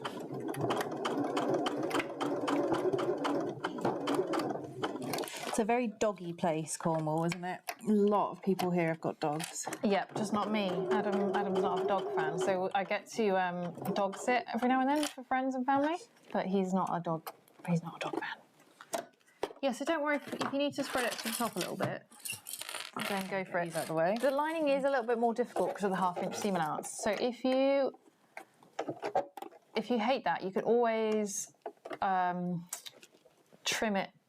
You could trim the panels, like take 1/8 of an inch off and then sew with 3/8 of an inch. I hope that makes sense. Oh, I see what you mean. Yeah. You can just like trim them down, can't you? And then sew with 3/8 of an inch. Yeah, it took me a minute to understand. Yeah. I'm with you. Is Harriet still ahead of us? Harriet's probably Is she just finished? finished. She says she's unpicking the zip. Oh. There's a twist that doesn't belong there. Oh no. Okay, so I've got a bit of extra here, like you said. That's okay. Just stop and we can just trim the gusset down a little bit if we need to. Just make sure you finish on 3/8 of an inch seam allowance. Yeah, that's what I'm It's not going to be. It's not going to be the end of the world. Go back over that bit. I'm waiting for your bobbin to run out. I thought it would have run out by now. Oh, don't make it.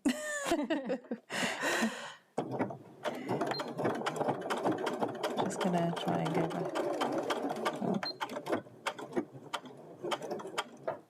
That was messy, sorry. Right, hopefully okay.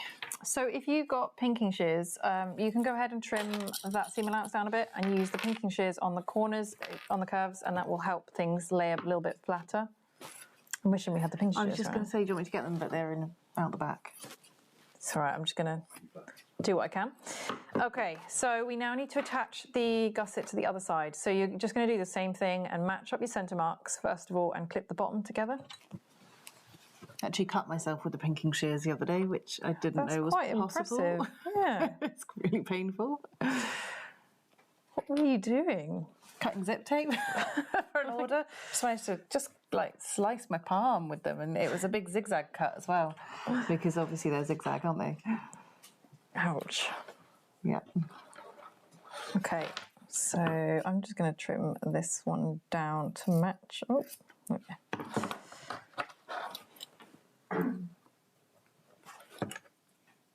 So I know I'm not a perfectionist, but then I was watching Lauren Mormino when she was making a bag. I don't know if everybody knows her, but she's pretty massive in the bag making world.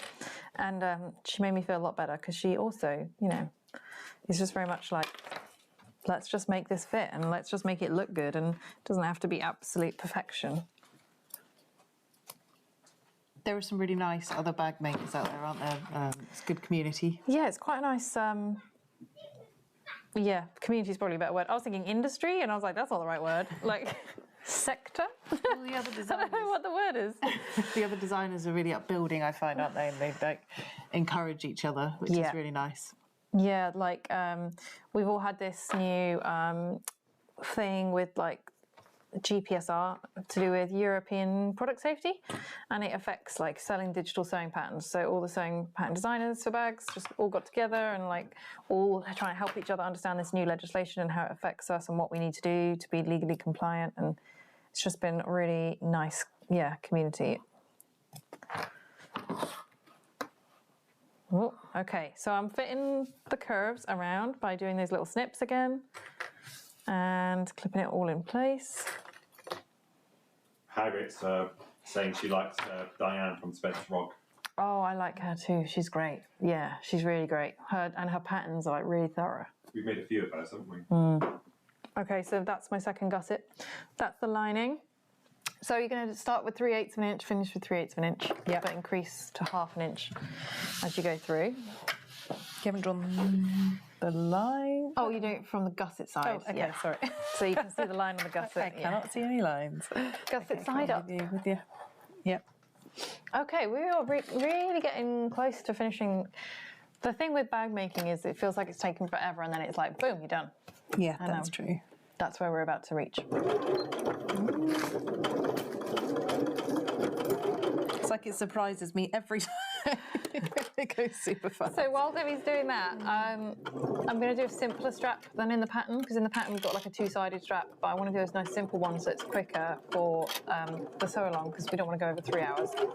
So I've just got a piece of webbing and a standard strap slider, and I'm going to put it up over the centre bar. And then I'm going to fold the edge underneath itself. Hopefully you can see this. Are we on the face camera? I'm just imagining you on the sewing machine then. Okay, so you've got like a double fold so it's hidden. And then I'm going to fit a rivet through it to keep that in place.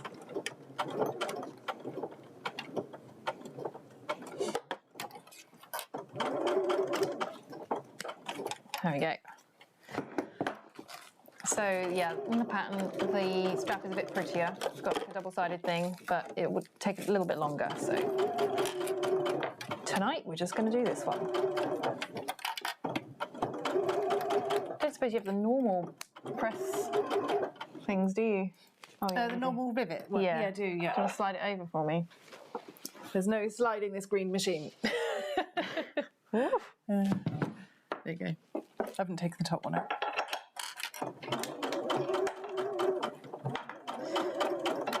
So this is what I use to set my rivets. You can get dies for this that set the rivets. You can do it with a hammer. You can do it a million different ways, but this is easiest, let's be honest. It's just that these, if you don't make bags regularly, this is quite a big investment. I think it's like 60 quid. But if you're near us and you ever want to come use it, you can just come use it in the shop, can't you? Yeah, we've got a few customers that just come in just to use the press. So yeah, if you're nearby. Okay, so what you're going to do is take the other end of the strap. How long is this strap? It's supposed to be... Should be 1.5. Do you reckon? It's feeling a lot longer than 1.5. I mean, come on. It might be 2 meters, who knows? Okay, you're going to put the other end, this is definitely too long, through a swivel hook. Okay. This is so long, it's ridiculous. Okay. Oh dear. Oh no, Just cut it down. put it on the wrong way now. We've got a thing here, look. You can measure it on this There we go. Right. handy little tape. Okay, and then this goes back over the centre bar again. So your strap's going to end up like this on one end, and on the other end, you're going to attach the other swivel hook once you've checked that your strap isn't ridiculously long. Have we got centimetres on this? Yeah, Okay. 100. Sorry, it wasn't. But remember, I've got a bit already here. Yeah, do you know what? I'm going to chop it. I'm going to do it like, I'm going to go here. It's annoying if it's too long, isn't it? Because you end up with all the double bit. So the remaining end, you just simply put it through a swivel hook, and then again you double fold it so that the end is hidden, and then it's as simple as that. That is your strap. So I'll just rivet that in place. Super quick. This is the quickest, easiest way to make a strap. Is somebody laughing at me? Is that Adam laughing at me? Harriet's saying that she's coming here in June and September, hopefully. Yay! She says, and my husband will come too then. He'd like to meet the guys who stole my wife. Because she's upstairs sewing so often. But he also just wants to see the amazing Cornwall, yeah? Because it's, you know, it is when awesome. it's not raining and gale force winds, it's absolutely beautiful. Yeah. Yeah. June and September are good times actually, because before and after the school holidays, the school holidays tend to just rain. Yeah, the weather will be good because the kids are in school. Aha, okay. That's our strap done. So we are moving on to the bit where we just need to press open the seams. So the same as you did on the exterior, you want to press your top seams open and sew them open so that they stay open when you top stitch. Difficult bit, this bit that looks easy and yet is actually really hard. Yeah, exactly. Okay. Yeah, we're looking forward to seeing you, Harriet, and been practicing my tiny amount of Dutch because I got to pop over to the Netherlands, so I actually remembered a little bit of it this time. Oh, I can't. It's like my favourite part of going to Europe is all the different languages. I love it.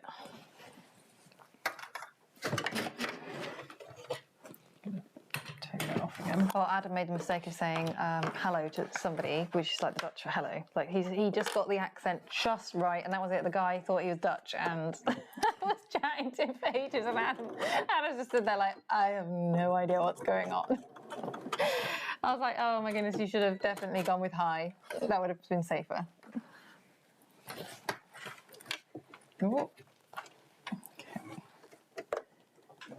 So this is awkward, but It is awkward, isn't it? It's helpful. just so helpful. When it bunches up, it's so frustrating when it bunches up.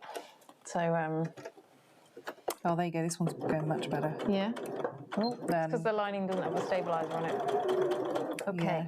So the next bit we're going to do is put the lining into the exterior and sew the bag together. So before you know it, your bag is about to turn into a bag, which is very exciting. 15 minutes. Can we do it? Are we on a deadline? We were kind of set on 3 hours, but yeah. Okay, we want the pocket on the back, yeah? Yeah, so we don't want the pockets together, really. No. But wait, you've got to turn the lining inside out. Of course. Sorry. And you might want to take the getting zip. distracted. You might want to take all the clips off your pocket just so they're not in the way. Yeah. And pockets open, which is handy, isn't it? Yep. So lining right side out, exterior right side in. Basically, they need to be right sides together. Okay, a little bit of puckering on the corners, don't look too close. Okay, you got pockets that side, so pocket this side. So it's going in, Right. Okay. zip's going in too, everything's going in, and then you want to match up the corners first. So where your seams are, make sure they're still butterflied open. They should be because you stitch them open. And clip these corners together. These seams are the bits that you're going to notice if they don't quite match up. So this is where you kind of want to pay attention.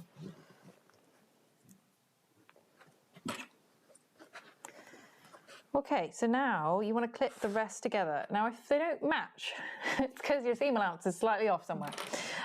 So it's not the end of the world. You can just kind of add an extra little bit of stitching to make one of them smaller or bigger, whatever you need to do. But they should match if all your seam allowances are the same on all four corners. No pressure. We'll find out. Yeah, it's all matching up. You're all good, Debs. Woo. Okay, I probably don't want that back on, do I? I do, and then I do it inside out, and I find it much easier. But it's up to you, really. Let's give it a go. Oh, it's a small bag, so sometimes it's just a bit awkward doing it the other way. If this is your first bag, it's not the easiest. Hence, it's an intermediate pattern. Okay, so once they've both stitched together, you know you've got it right because you can't see any of your fabric. Okay, so like wrong side of this, wrong side of that. That's how you want it. We're going to stitch all the way around the top.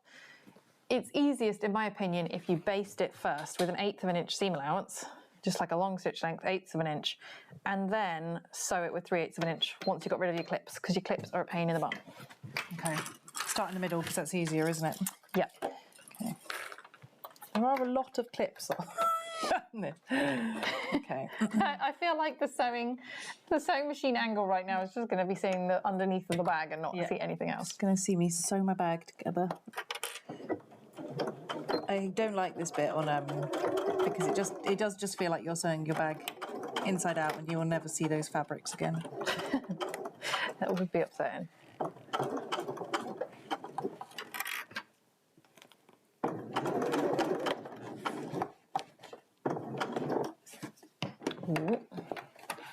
Yes, this is where you need to kind of like manhandle your bag. So don't be afraid to like maneuver your bag around. You do have to. This is where if you've got wax canvas, your bag's going to start getting real creased, and that's a good thing.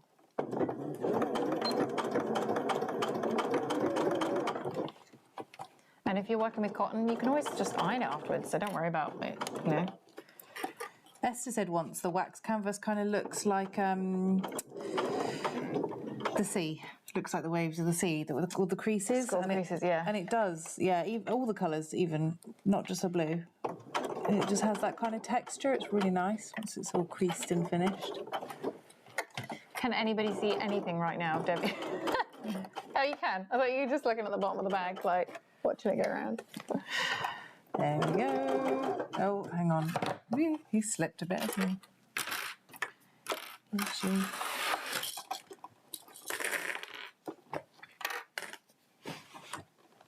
Okay, we're getting there. We're getting there. No, we're good. We're good. At least we're only basting. That's good.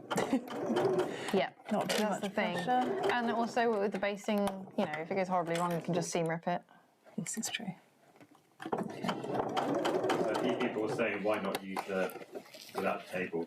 That feels like a sort of So that's what Debbie was saying, but it's such a small opening on the bag that I think even with this machine, you're going to struggle to get it to go round easy. And I find if you do it inside out like this, it's actually easier. I think when you come to top stitching it, we will do it the other way and see. We'll see. Trial and error. This is how I do it on my HD9, and I find it so much easier.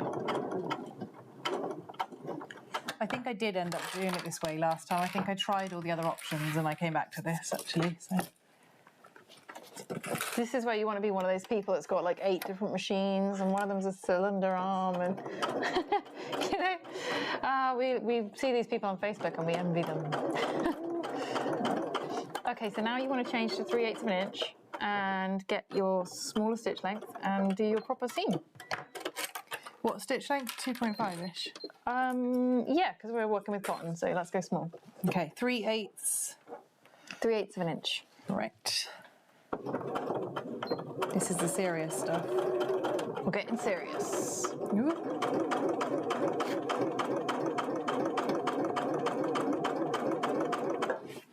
I'm actually quite intrigued how this bag's going to turn out. Do you know, when Debbie first put these fabrics together, I was like, ooh, okay, not sure. And I've been going back and forth ever since. But We always feel like that, though, about each other's choices. We've got different styles, haven't we? Yeah, and then Adam's got an entirely different taste to us, so it's just always really different. Like the plains fabric. Everybody loved the plains fabric. That was Yeah. Adam's idea. Some fabrics we get, we're so surprised when people love them. We've got some tartan fabrics Oh yeah, coming, and there's more coming. That's all me, isn't it? Yeah. I like tartan. Adam's a fan of the tartans. But Adam wanted to get some Cornish tartan. So here in Cornwall we've got our own, you know, like how Scottish clans all have their own tartan, don't they? And there's a Cornish tartan, which is like, it's like an orangey yellow, isn't it, most of it? With black, it's... Yellow, black, a bit of red. Yeah. But it's really expensive. Yeah, so when we were at this textile show, Adam's like, yeah, we have to get some Cornish tartan. And then he's like, oh, it's like £60 a metre, maybe not. It's, yeah, not going to be something that happens right now. Ruth's just saying that she puts hers Juki on some 2x4s. Oh, you do? You put them on planks and then do it? Even with a bag this small? I'm impressed. Because we do that with your HD line, don't we? Yeah, if I'm doing like a Lamexa handbag, something like that's got a bag that's got a bigger mouth. Mouth probably is not the word. Opening. I'll go. thing, really. Yeah, I'll put mine on blocks. But whenever I'm doing a small bag, I favour doing it this way. Whew. Was that stressful, Inside-out Debs? bag. Okay, Lot of before we pressure. turn this out, can I just say to anybody that's forgotten to open their zip pocket, do not seam rip anything. Like somebody said to me they seam rip it, and I'm like, no. You know that you can just kind of go into your pocket and then just like push the slider from the back and it will open. So yeah, definitely do that. Okay, so what you're going to do is turn your bag out through this pocket. If you're using like all faux leather or something, you might want to warm it with a hairdryer. Or wax canvas as well. If you warm it with a hairdryer, it makes it more malleable and then you can turn it out easier. This is where you get really worried that you're going to like push too hard and it's just going to rip the seam. We're going to find all the holes. Oh, it's actually looking okay. Oh, it's looking really good. Okay, make sure you push your like curves out with your finger. Get in there. Push those seams out. It really makes a difference to how it looks. It makes it look a lot neater. Okay, and then you want to shove your lining in. Okay, just put my pocket in a minute. Right, and then this top section, this little section, is going in. So you've got like a nice finish. You don't want it poking up like this. You want it pushed in, so the zip's going into the bag. And you might need to stick your hand in through the pocket and like push these seams up to get like a nice rolled seam. Do you want the iron on? No, I think we'll be okay actually. I'm gonna clip. I'm gonna use some clips. Okay. I'm looking forward to seeing you go through this bit of faux leather here. Thanks. I'm glad I cut the interfacing corners out for you. There we go. Okay. I mean, it's looking pretty cool. It is really cute. It is a cute purse. I know. I've got a couple of customers who are not happy that I called it a purse, which I totally get because it's not really a purse in the British sense, because a purse for us is a wallet. But I ended up calling it that cute purse because it's so little.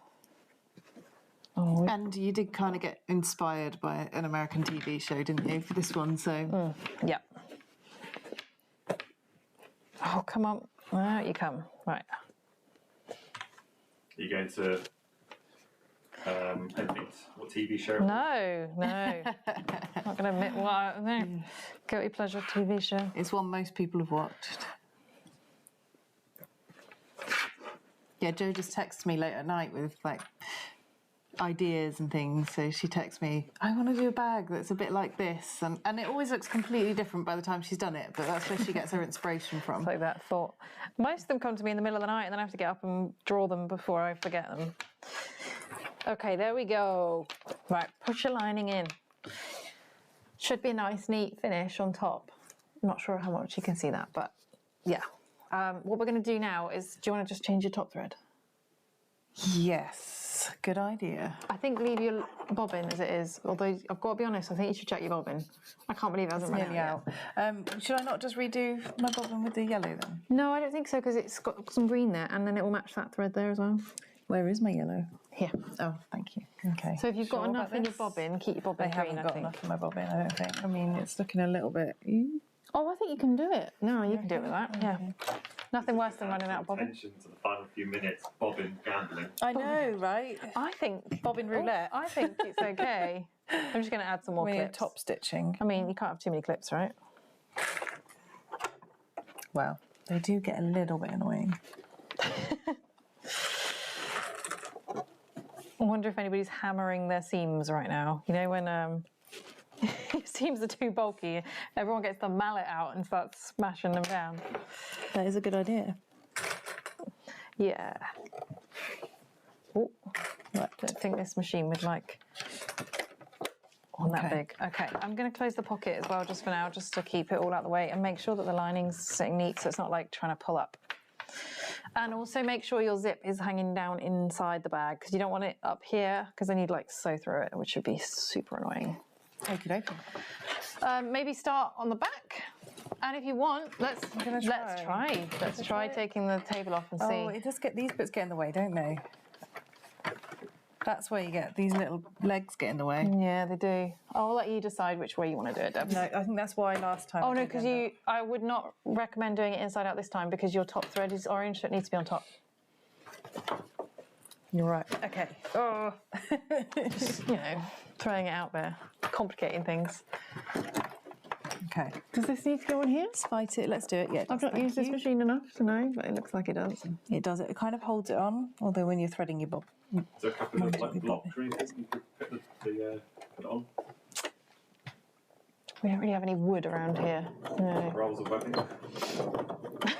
I'm not sure that they would work because they're quite big. So what stitch length do I want for my... I would go long on this stitch length for the top. Go 5, yeah. It looks neater I mean, the I've just longer done it my is. back stitch, so... And a lot of people even like just leave their threads long, pull them through to the inside, tie them off. It looks really neat. Bit too much effort for me. I've done it a couple of times and then I've been like, oh, I can't be bothered to do this. So I'm just going to backstitch.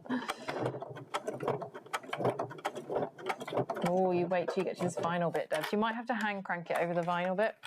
I would just because you're on a domestic machine and you've got a lot of layers there. Running into my... You know, when you're on a roll, you don't want to stop, but you've got clips in the way. Yeah. Don't stop me. Has anybody got any problems with theirs that they want to, any questions? I know I had quite a few emails beforehand sort of people asking questions, so I'm hoping we've answered most of them, but I mean, I know we answered all the emails. I'm just hoping that's most of the questions. Oh, Debs, you might want a hump jumper. I was just wondering that, but hang on, let me get in. He might start skipping stitches. Oh, over here. Yeah. Hang on. Ooh.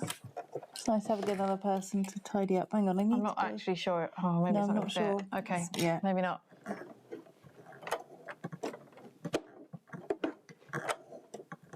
Oh, he looks like he's skipping? struggling. Is he skipping? No, he's not yet. Oh, wow. But I do have another. This is where it gets really tense. It's where we should have some sort of like tense background music Yeah. on the live session. Jaws music. Dun, dun, dun, dun. You can do it, Debbie.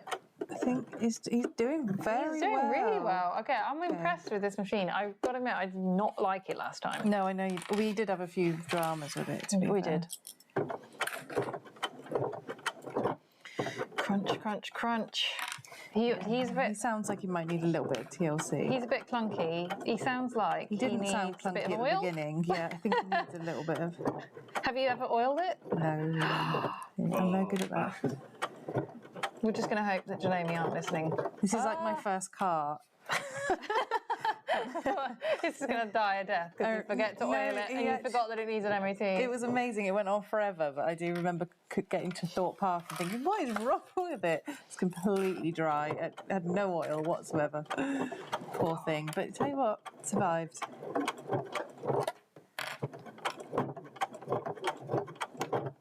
Oh, Thorpe Park, that was a million miles away from Sewing. Yeah. Best theme park. Well, no, No, no, Alton it's not. Alton Towers Towers is the was best the theme best. park. Yeah.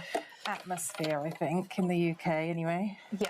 Obviously, we've not got Disney World over here. Yeah, we don't have. What's the other one called? Orlando something. Yeah, that's Disney World, Orlando. They've got loads of others there yeah. as well, yeah. Logan wouldn't be able to tell you. Universal Studios. Yeah, that's it. Oh, You can do it. Okay, where's everybody else? Are they at this same point? Are you at a different point? are you like? It's so tense. Is there anybody else top stitching too? Yeah. Anyone else struggling? It is tense, isn't it? Come on, Debs, you can do it. We're doing it. I believe in you. It's nearly It's a done. machine I'm not sure about. But... No, he's good. Have faith. I have faith. Oh. Oh, Ooh. you're glad you hand cranked that one. Yeah. I think that would have been a broken needle. Otherwise. It's doing really well. Well done. This is little where, machine. if you followed the pattern about trimming the little bit of interfacing out the corner, it makes all the difference. It really does. Because I've made bags before where I haven't done that sort of thing on a domestic, and I've had to stop my top stitching and put rivets in the top because I literally can't get through it.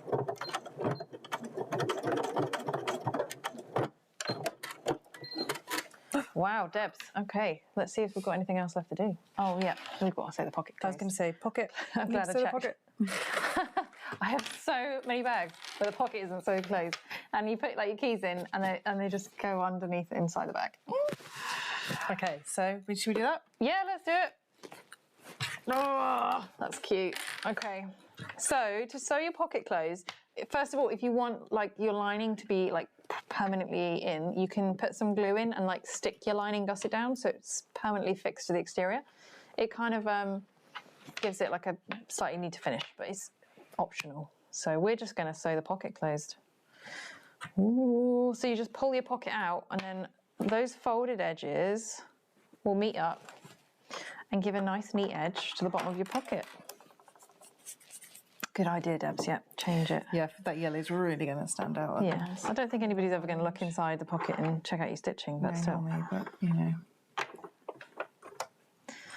Da, da, da. Here we go. How are we doing for time, Adam? I feel like countdown music's about to come. Oh, we're already over. It's 6:33. Oh, we're close, we're close. You should have done some music. To do a whole bag in 3 hours, it's not too bad. Okay, so once you've got your pocket clip together, you're just going to sew with like as small a seam allowance as you can do. So an 1/8 or even smaller if you can, or if you're a hand stitcher, you could do a hand blind ladder stitch thing. Sorry, I'm not very good with the technical terms. I think it's called a blind ladder stitch. Not really sure. I know how to do one, don't know what it's called. This is what happens when you teach yourself. You kind of learn like random stuff and not other bits that you really should know.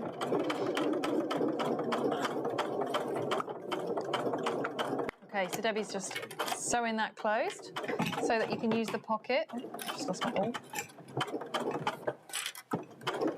I actually, because I've got so many bags that you've given me at the beginning, I actually brought them all in and sewed the pockets shut. Did you? Yeah. All the ones I forgot to sew the pocket shut. I also had I always forget. I get so excited about finishing my bag, I forget about the pocket. Yeah, I had a like one of the pockets in my it's not a dry robe, but you know the same thing, like a changing robe, had a hole in it. So You realise that people who don't live next to the sea might have no idea what a changing robe is. It's like a massive toweling robe thing, coat thing, that you put over your like swim stuff when you come out the sea to keep you warm.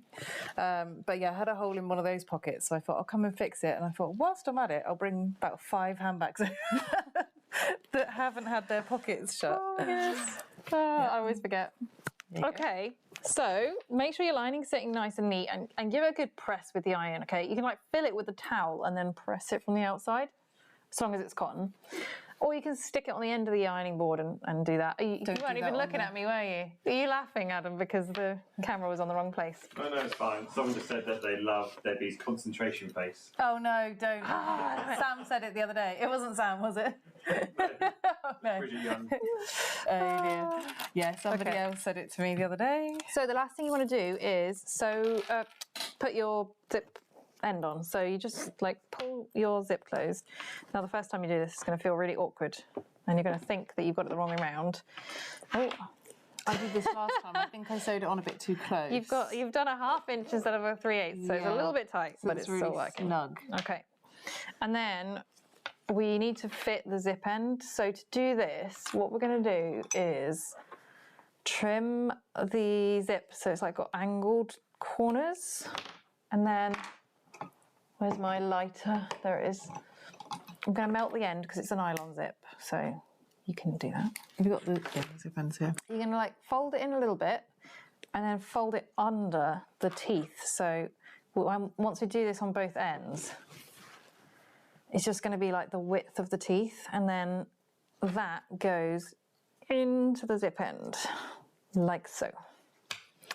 Then the easiest thing to do is to punch your awl through the little hole where the screw is going to go. And then you put this tiny little screw in and do your absolute best not to lose it. They're so hard not to lose. They really are. Oh, there we go.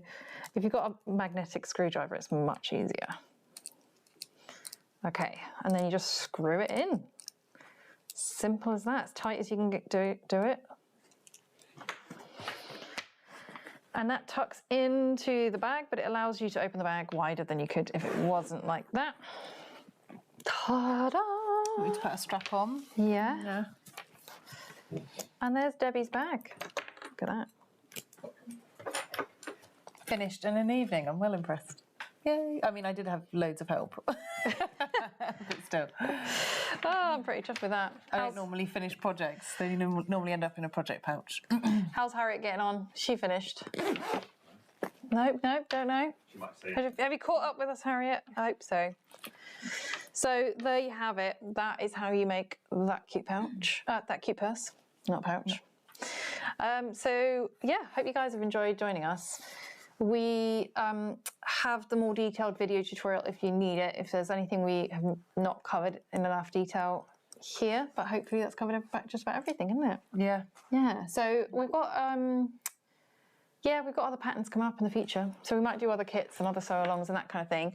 But if you're not part of the Facebook group already, I'd encourage you to join, because like this month we are making this one by Blue Colour, and February we're making a lavender and twine pattern, and we're just like encouraging the group everybody to make the same bag so everybody can like support each other. So yeah. We're going to take it in turns picking, aren't we? Yeah. Except Adam's picking Marches, so yeah, sorry, you have to pick April. Yeah. Great, so. I said, no, not done yet. She said I'll call it a day and finish it tomorrow. Ah, well, you're ahead of us time-wise, so yeah, it's getting late where you are. You're probably ready for dinner. Yeah. Make sure you share your progress photos as well on the group. Want to see those? Or just tag us or whatever. And if you're not in the group, it's called Sewing with Country Cow Designs. So yeah, hopefully come join us. But thanks everybody so much for joining us. I hope you've had fun, and yeah, hope to see you soon. Bye. Bye.